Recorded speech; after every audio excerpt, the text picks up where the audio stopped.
ಅರೆ ಕಡಿಮೆ ಹಾಕು ಆದ್ರೆ ಅಸಲಿ ಹಾಕು. MDH ಕಾಶ್ಮೀರಿ ಕೆಂಪು ಮೆಣಸಿನ ಪೌಡರ್. ನಾವು ಈ ಕ್ಯಾಬಿನೆಟ್ ವಿಸ್ತರಣೆಗೆ ಸಂಬಂಧಪಟ್ಟಂತೆ ಪ್ರತ್ಯಕ್ಷವಾಗಿ ಪರೋಕ್ಷವಾಗಿ ಒಂದು 3-4 ಡಿಬೇಟ್ಗಳನ್ನು ಮಾಡಿಬಿಟ್ಟಿದ್ದೀವಿ.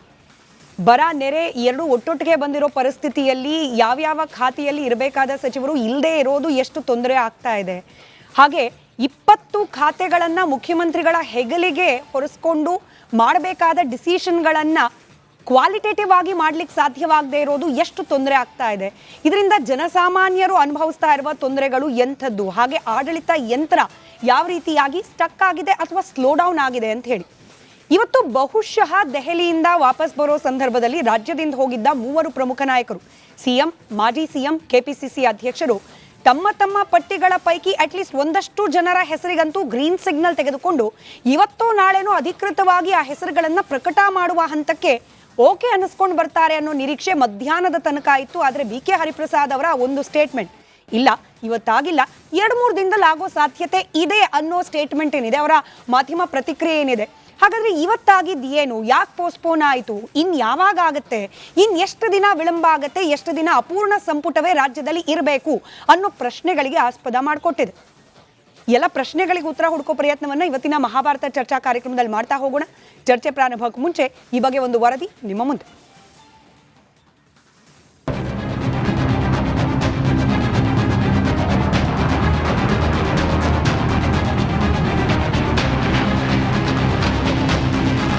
ಆಷಾಢದಲ್ಲೇ ಡಿಕೆ ಸಂಪುಟಕ್ಕೆ ಹಿಡಿದಿರೋ ಅರ್ಧಗ್ರಹಣ ಮುಕ್ತಾಯವಾಗಲಿದೆ. ಹೊಸ ಸಚಿವರೊಂದಿಗೆ ಡಿಕೆ ಸಂಪುಟ ಪರಿಪೂರ್ಣವಾಗಲಿದೆ ಅನ್ನೋ ಚಿತ್ರಣ ಮಧ್ಯಾಹ್ನದವರೆಗೂ ಇತ್ತು. ಇದೇ ಅಭಿಲಾಷೆಯೊಂದಿಗೆ ರಾಜ್ಯದ 3 ನಾಯಕರು ದಂಡಿ ಸಚಿವಾಕಾಂಕ್ಷಿಗಳು ದೆಹಲಿ ವಿಮಾನ ಹತ್ತಿದ್ದು ಹೈಕಮಾಂಡ್ ನಾಯಕರ ಮನೆ ಸುತ್ತ ಗಿರಿಕಿ ಹೊಡೆದಿತ್ತು.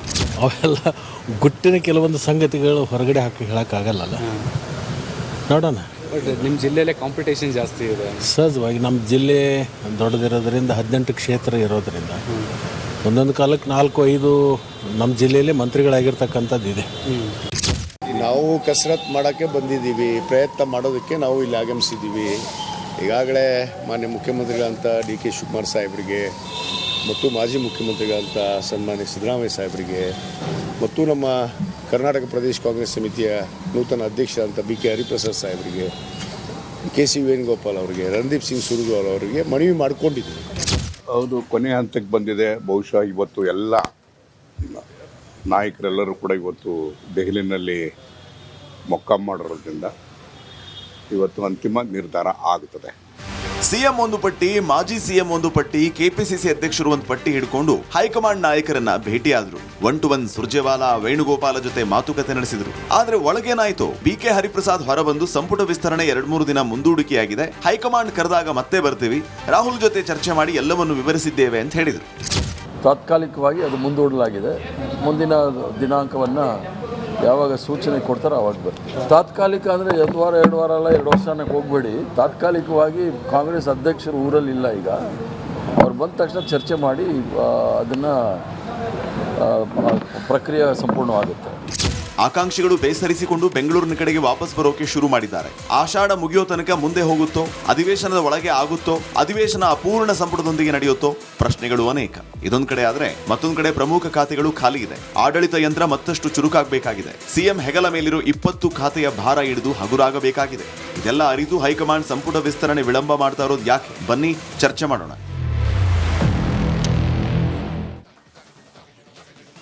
ವೀಕ್ಷಕರೇ, ನಿಮಗೆ ಗೊತ್ತಿದೆ, ಚರ್ಚೆ ಪ್ರಾರಂಭ ಮಾಡಲಿಕ್ಕೆ ಮುಂಚೆ ರಿಪಬ್ಲಿಕ್ ಕನ್ನಡದ ಮಹಾಭಾರತ ಚರ್ಚಾ ಕಾರ್ಯಕ್ರಮದ ಜನಾಭಿಪ್ರಾಯ ವೇದಿಕೆ, ನಿಮಗಾಗಿ ಮುಕ್ತವಿರುವಂತಹ ವೇದಿಕೆ. ಕ್ಯಾಬಿನೆಟ್ ವಿಸ್ತರಣೆಯಲ್ಲಿ ಮುಖ್ಯಮಂತ್ರಿಯಾದ DK ಶಿವಕುಮಾರ್ ಅವರಿಗೆ ಆಯ್ಕೆ ಸ್ವಾತಂತ್ರ್ಯ ಅನ್ನೋದು ಇದೆಯಾ? ಈ ವಿಳಂಬ ಆಗ್ತಿರೋದಕ್ಕೆ ಕಾರಣ ಏನು? ವಿಳಂಬ ಆಗ್ತಿರೋದ್ರಿಂದ ಜನಸಾಮಾನ್ಯರು ಅನುಭವಿಸ್ತಾ ಇರುವ ತೊಂದರೆಗಳೇನು? ಈ ಬಗ್ಗೆ ನಿಮ್ಮ ಅಭಿಪ್ರಾಯವನ್ನು ಸ್ಕ್ರೀನ್ನ ಕೆಳಭಾಗದಲ್ಲಿ ಕೆಲವೇ ಕ್ಷಣಗಳಲ್ಲಿ ತೋರಿಸಲಾಗುವ ದೂರವಾಣಿ ಸಂಖ್ಯೆಗಳಿಗೆ ಕರೆ ಮಾಡುವ ಮೂಲಕ ಹಂಚಿಕೊಳ್ಳಬಹುದು, ಅಥವಾ ವಾಟ್ಸ್ಆಪ್ ಹಾಗೆ X ಖಾತೆಯ ಮೂಲಕವೂ ಕೂಡ ನಿಮ್ಮ ಅಭಿಪ್ರಾಯಗಳನ್ನು ನಮ್ಮ ಜೊತೆಯಲ್ಲಿ ಹಂಚಿಕೊಳ್ಳಬಹುದು.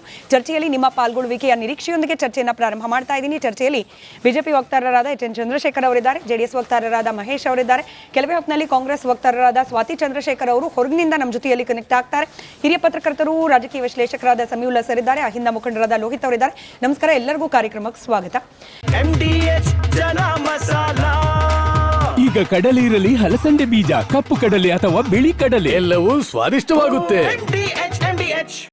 ಬಹುಶಃ ಸಮೀವುಲ್ಲಾ ಸರ್ ತಮ್ಮಿಂದಲೇ ಚರ್ಚೆಯನ್ನ ಪ್ರಾರಂಭ ಮಾಡಬಹುದು. ಅಪೂರ್ಣವಾದ ಸಂಪುಟ ಈಗ ಸರ್ಕಾರ ಹೊಸದಾಗಿ ಆಯ್ಕೆಯಾಗಿ ಅಂದ್ರೆ ಮತದಾನ ಮುಗಿದು ಫಲಿತಾಂಶ ಹೊರಬಂದು ಹೊಸದಾಗಿ ಸರ್ಕಾರ ರಚನೆ ಆದ್ರೆ ಡಿಲೇ ಅರ್ಥ ಮಾಡ್ಕೊಳ್ಬಹುದು, ಬೇರೆ ಬೇರೆ ಫ್ಯಾಕ್ಟರ್ಗಳಿರುತ್ತೆ ಅಂತ ಹೇಳಿ. ಇದು ಹೊಸ ಸರ್ಕಾರ ಅಲ್ಲ ಪ್ರಾಕ್ಟಿಕಲಿ ಸ್ಪೀಕಿಂಗ್.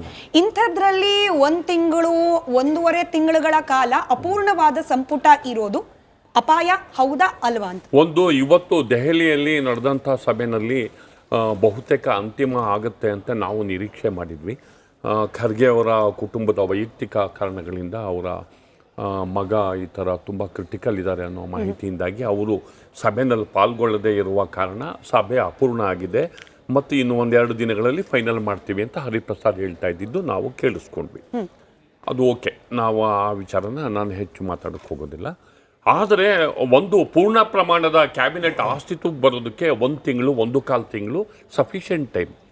ಅದು ರಾಜ್ಯ ಬರದಿಂದ ತತ್ತರಿಸ್ತಿರುವ ಈ ಸಂದರ್ಭದಲ್ಲಿ ಕೃಷಿ ಚಟುವಟಿಕೆಗಳು ಬಹುತೇಕ ಸ್ಥಗಿತಗೊಂಡಿರುವ ಸಂದರ್ಭದಲ್ಲಿ ಸರ್ಕಾರದ ಸಚಿವರು ಸಮರೋಪಾದಿಯಲ್ಲಿ ಅಖಾಡಕ್ಕೆ ಧುಮುಕ್ಬೇಕಾಗುತ್ತೆ.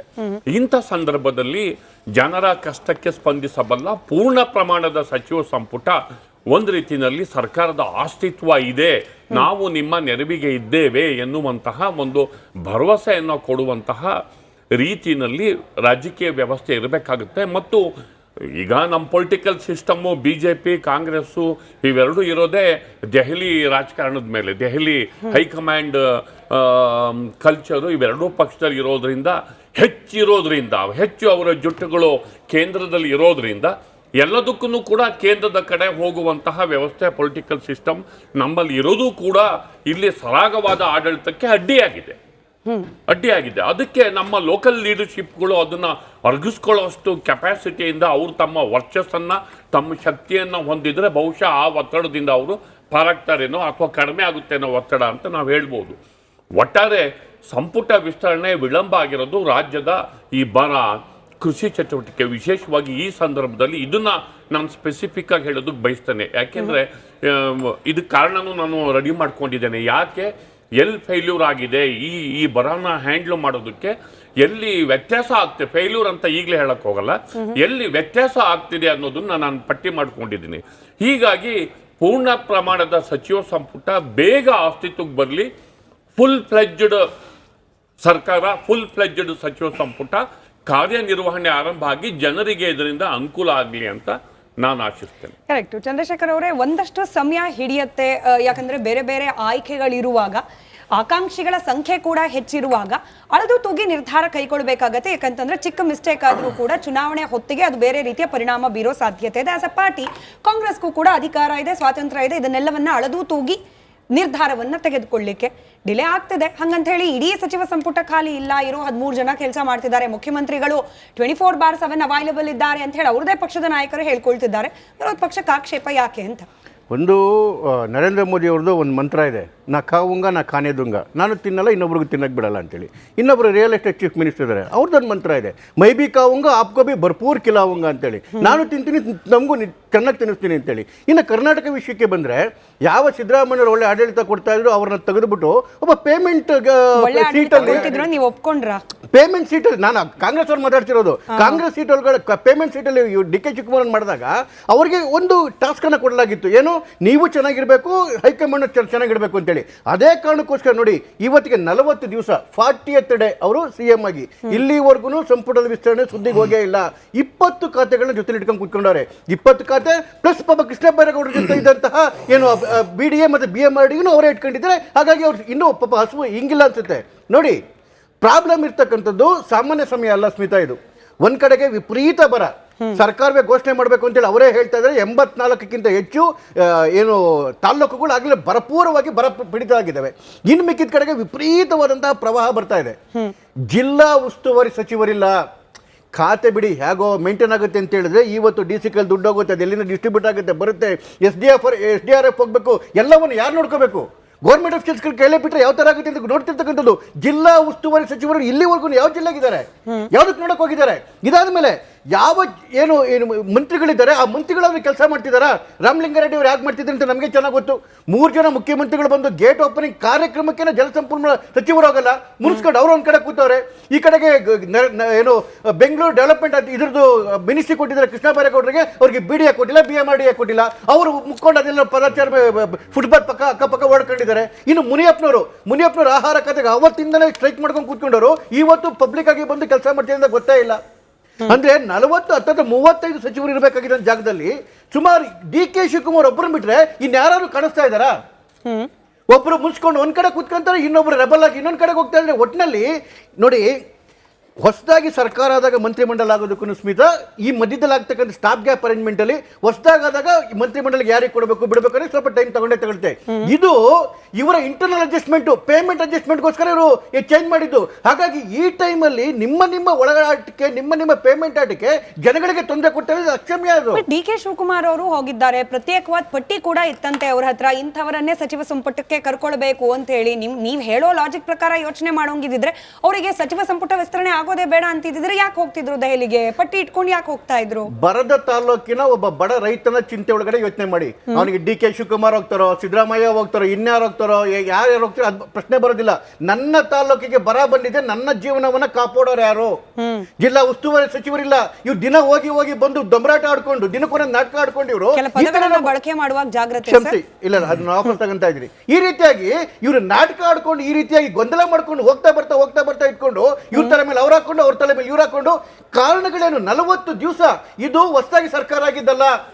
ಇವರ ಪೇಮೆಂಟ್ ಅಡ್ಜಸ್ಟ್ಮೆಂಟ್ಗೋಸ್ಕರ ಇವರು ಮುಖ್ಯಮಂತ್ರಿಗಳನ್ನ ಬದಲಾಯಿಸಿಕೊಂಡು ಅದರಿಂದ ಮಂತ್ರಿಗಳನ್ನೆಲ್ಲ ರಾಜೀನಾಮೆ ಕೊಟ್ಟು ಇವತ್ತು ಬರ ಇರ್ತಕ್ಕಂಥ ಪರಿಸ್ಥಿತಿನಲ್ಲಿ, ಪ್ರವಾಹ ಇರ್ತಕ್ಕಂಥ ಪರಿಸ್ಥಿತಿಯಲ್ಲಿ ಜನಗಳ ಮೇಲೆ ಈ ನರಕವನ್ನು ಹೇರ್ತಾ ಇರ್ತಕ್ಕಂಥದ್ದು ಈ ಕಾಂಗ್ರೆಸ್ನ ಏನು ಇದು ಅಕ್ಷಮ್ಯವಾದಂತ ಅಪರಾಧ. ಇದಕ್ಕೆ ಜನ ಏನ್ರಿ ಮಾಡ್ಬೇಕು? ನೀವು ಪಟ್ಟಿ ಹಿಡ್ಕೊಂಡು ಹೋಗ್ತಿರೋ ಬಿಡ್ತಿರೋ? ನನಗೇನಾಗಿದೆ, 40 ದಿವಸದಿಂದ ನನ್ನ ರಾಜ್ಯಕ್ಕೆ, ನನ್ನ ಜಿಲ್ಲೆಗೆ ಮಂತ್ರಿ ಇಲ್ಲ, ನನ್ನ ಖಾತೆಗೆ ಮಂತ್ರಿ ಇಲ್ಲ.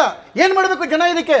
ನೀವು ಪಾಪ ಚೆನ್ನಾಗಿ ಹೋಗಿದ್ರೆ, ಪಟ್ಟಿ ಹಿಡ್ಕೊಂಡು ಹೋಗಿದ್ರೆ, ಅದನ್ನ ಜೆರಾಕ್ಸ್ ಮಾಡಿಸ್ಕೊಂಡು ಹೋಗಿದ್ರೆ ಇದನ್ನ ಅನ್ಸ್ಬೇಕಾ? ಅಥವಾ ನನ್ನ ಕಷ್ಟಕ್ಕೆ, ನನ್ನ ಕಣ್ಣೀರಿಗೆ ಏನಾದ್ರು ವರ್ಷಕ್ಕೆ ಬರ್ತಾರೆ ಅನ್ನೋದು ವಿಷಯ ಆಗ್ಬೇಕಾ ಈಗ? ಸರಿ, ಸ್ವಾತಿ ಅವ್ರನ್ನ ನಾನು ಮತ್ತೆ ಮರುಪ್ರಶ್ನೆ ಮಾಡ್ತೀನಿ. ಮಹೇಶ್ ಅವ್ರ ಅದಕ್ಕೆ ಉತ್ತರ ಕೊಡ್ಬೋದು. ಏನು ಕಷ್ಟ ಆಗ್ತಿರಬಹುದು? ಯಾಕೆ ಡಿಲೇ ಮೇಲೆ ಡಿಲೇ? ಕಾಂಗ್ರೆಸ್ ಹೈಕಮಾಂಡ್ಗೆ ಇಂಟ್ರೆಸ್ಟ್ ಇಲ್ವಾ, ಅಥವಾ ರಾಜ್ಯದ ನಾಯಕರಲ್ಲಿ ಸಮನ್ವಯತೆ ಬರ್ತಿಲ್ವಾ? ಇರೋ 20 ಸ್ಥಾನಕ್ಕೆ ಯಾರನ್ನು ಕೂರಿಸ್ಬೇಕು ಅಂತ ಹೇಳಿ, ಅಥವಾ ರಿಸ್ಕಿ ಕೆಲಸ, ಹಾಗಾಗಿ ಸ್ವಲ್ಪ ಯೋಚನೆ ಮಾಡಿ ನಿರ್ಧಾರ ಕೈಗೊಳ್ಳೋಣ ಅಂತನ ಯಾಕೆ ಡಿಲೇ ಆಗ್ತಾ ಇರಬಹುದು? ವಿರೋಧ ಪಕ್ಷವಾಗಿ ನಿಮ್ಮ ಅಬ್ಸರ್ವೇಷನ್ ಏನು? ಕರ್ನಾಟಕ ರಾಜ್ಯದ ಮುಖ್ಯಮಂತ್ರಿ ಆಗೋದಕ್ಕೆ 3.25 ವರ್ಷಗಳನ್ನು ತೆಗೆದುಕೊಂಡಂಥ DK ಶಿವಕುಮಾರ್ ಅವರು 3.25 ವರ್ಷಗಳಾದ ನಂತರ ತಮ್ಮದೇ ಆದಂಥ ಪ್ರಭುತ್ವವನ್ನು ಸ್ಥಾಪನೆ ಮಾಡಬೇಕು ಅಂತೇಳಿ ಮುಖ್ಯಮಂತ್ರಿ ಆಗೋದ್ರು. ಆದರೆ ಕರ್ನಾಟಕದಲ್ಲಿ ಇರ್ತಕ್ಕಂಥ ಇವತ್ತಿನ ಸನ್ನಿವೇಶಗಳ ಬಗ್ಗೆ ಕೂಲಂಕುಷವಾಗಿ ಬೆಳಕನ್ನು ಈಗಾಗಲೇ ನಮ್ಮ ವಿಶ್ಲೇಷಕರು ಚೆಲ್ಲಿದ್ದಾರೆ. ಇವತ್ತೇನು ಅಂತ ಹೇಳಿದ್ರೆ, ದೆಹಲಿಯ ಹೈಕಮಾಂಡ್ ಅಂಗಳದಲ್ಲಿ ನಿಮ್ಮದೇ ಮಾಧ್ಯಮದಲ್ಲಿ ಬರ್ತಾ ಇರೋ ಹಾಗೆ 3 ಫೈಲ್ಗಳನ್ನು 3 ಜನ ಇಟ್ಕೊಂಡು ಹೋಗಿದ್ದಾರೆ ಅಂತ. 4ನೇ ಫೈಲ್ ಏನು ಮಾಡಿದ್ರಿ ರಾಜಣ್ಣಂದ? 4ನೇ ಫೈಲ್ ಏನೇನಿದೆ ಅಂತ ಹೇಳಿದ್ರೆ, 40 ಜನ ರಾಜಣ್ಣನ ಫೈಲಲ್ಲಿ ಯಾರ್ಯಾರು ಈ ಸಚಿವ ಸಂಪುಟದಲ್ಲಿ ಕೈ ಬಿಡ್ತಾರೆ, ಯಾರ್ಯಾರು ಆಕಾಂಕ್ಷಿಗಳು ಪಕ್ಷಗಳಾಗಿ ಕಾಯ್ತಾ ಇದ್ರು 40 ದಿನಗಳಲ್ಲಿ.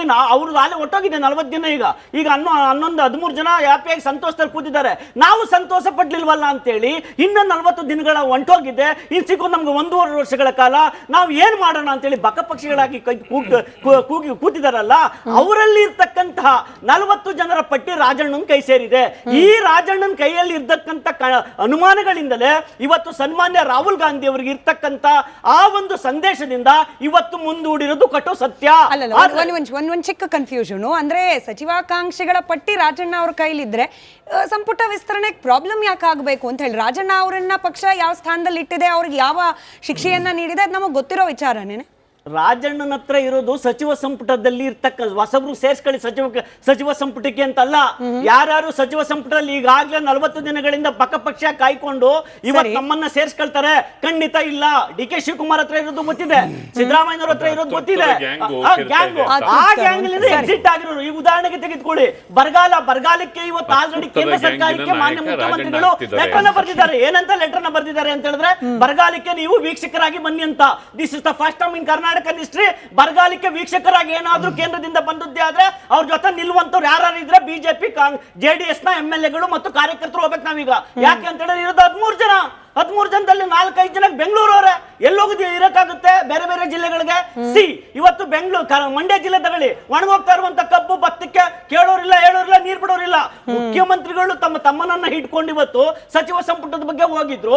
ಅಲ್ಲಿ ನಡೆದಂತ ಘಟನಾವಳಿಗಳಲ್ಲಿ ಏನ್ ರಾಹುಲ್ ಗಾಂಧಿ ಅವರು ಯೂತ್ಗೆ ಕೊಡಿ, ಯೂತ್ ಜೊತೆ ಕೆಲಸ ಮಾಡಿ, ಇದು ನನ್ಗೆ ಇಷ್ಟ ಇಲ್ಲ ಅಂತ ಹೇಳಿ ವಾಪಸ್ ಕಳಿಸಿದಾರೆ ಅಂತ ಹೇಳಿ ನಿಮ್ಮದೇ ಮಾಧ್ಯಮಗಳಲ್ಲಿ ಮಾತನಾಡ್ತಾ ಇದ್ದೀರಾ.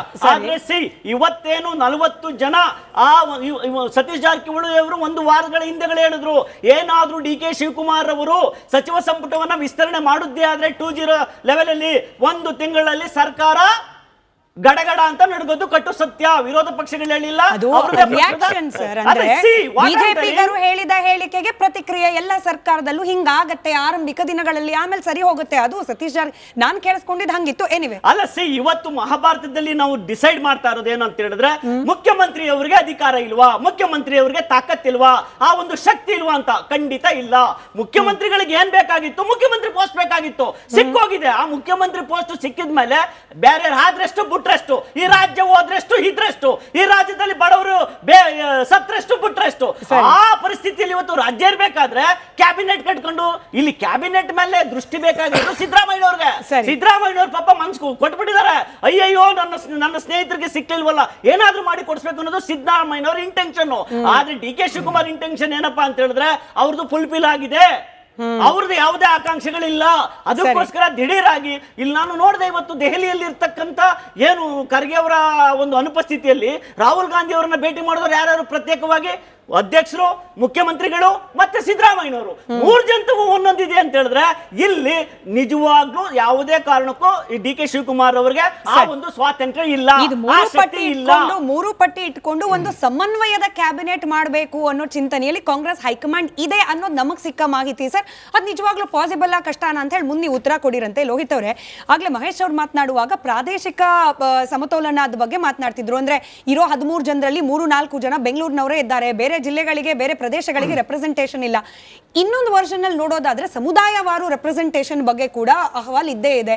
ಮೈನಾರಿಟೀಸ್, ಎಸ್ಪೆಷಲಿ ತಾವು ಕೂಡ ಪತ್ರ ಬರೆದಿದ್ದೀರಿ ಕಾಂಗ್ರೆಸ್ನ ಹೈಕಮಾಂಡ್ ನಾಯಕರಿಗೆ, ಮೈನಾರಿಟೀಸ್ಗಳ ಸಮಸ್ಯೆಯನ್ನ ಅರ್ಥ ಮಾಡಿಕೊಂಡು ಅದಕ್ಕೆ ಸಮರ್ಥವಾಗಿ ಸೊಲ್ಯೂಷನ್ ಕೊಡುವ ಇಚ್ಛಾಶಕ್ತಿ ಇರುವಂತವರಿಗೆ ರೆಪ್ರೆಸೆಂಟೇಷನ್ ಕೊಡಿ ಅಂತ ಹೇಳಿ ಹಿಂದುಳಿದ ವರ್ಗಗಳು, ಎಸ್ಪೆಷಲಿ ಅಲ್ಪಸಂಖ್ಯಾತರು, ಇವರ ನಿರೀಕ್ಷೆಯನ್ನ ಈ 13 ಜನದಲ್ಲಿ ಫುಲ್ಫಿಲ್ ಮಾಡಿಲ್ವಾ?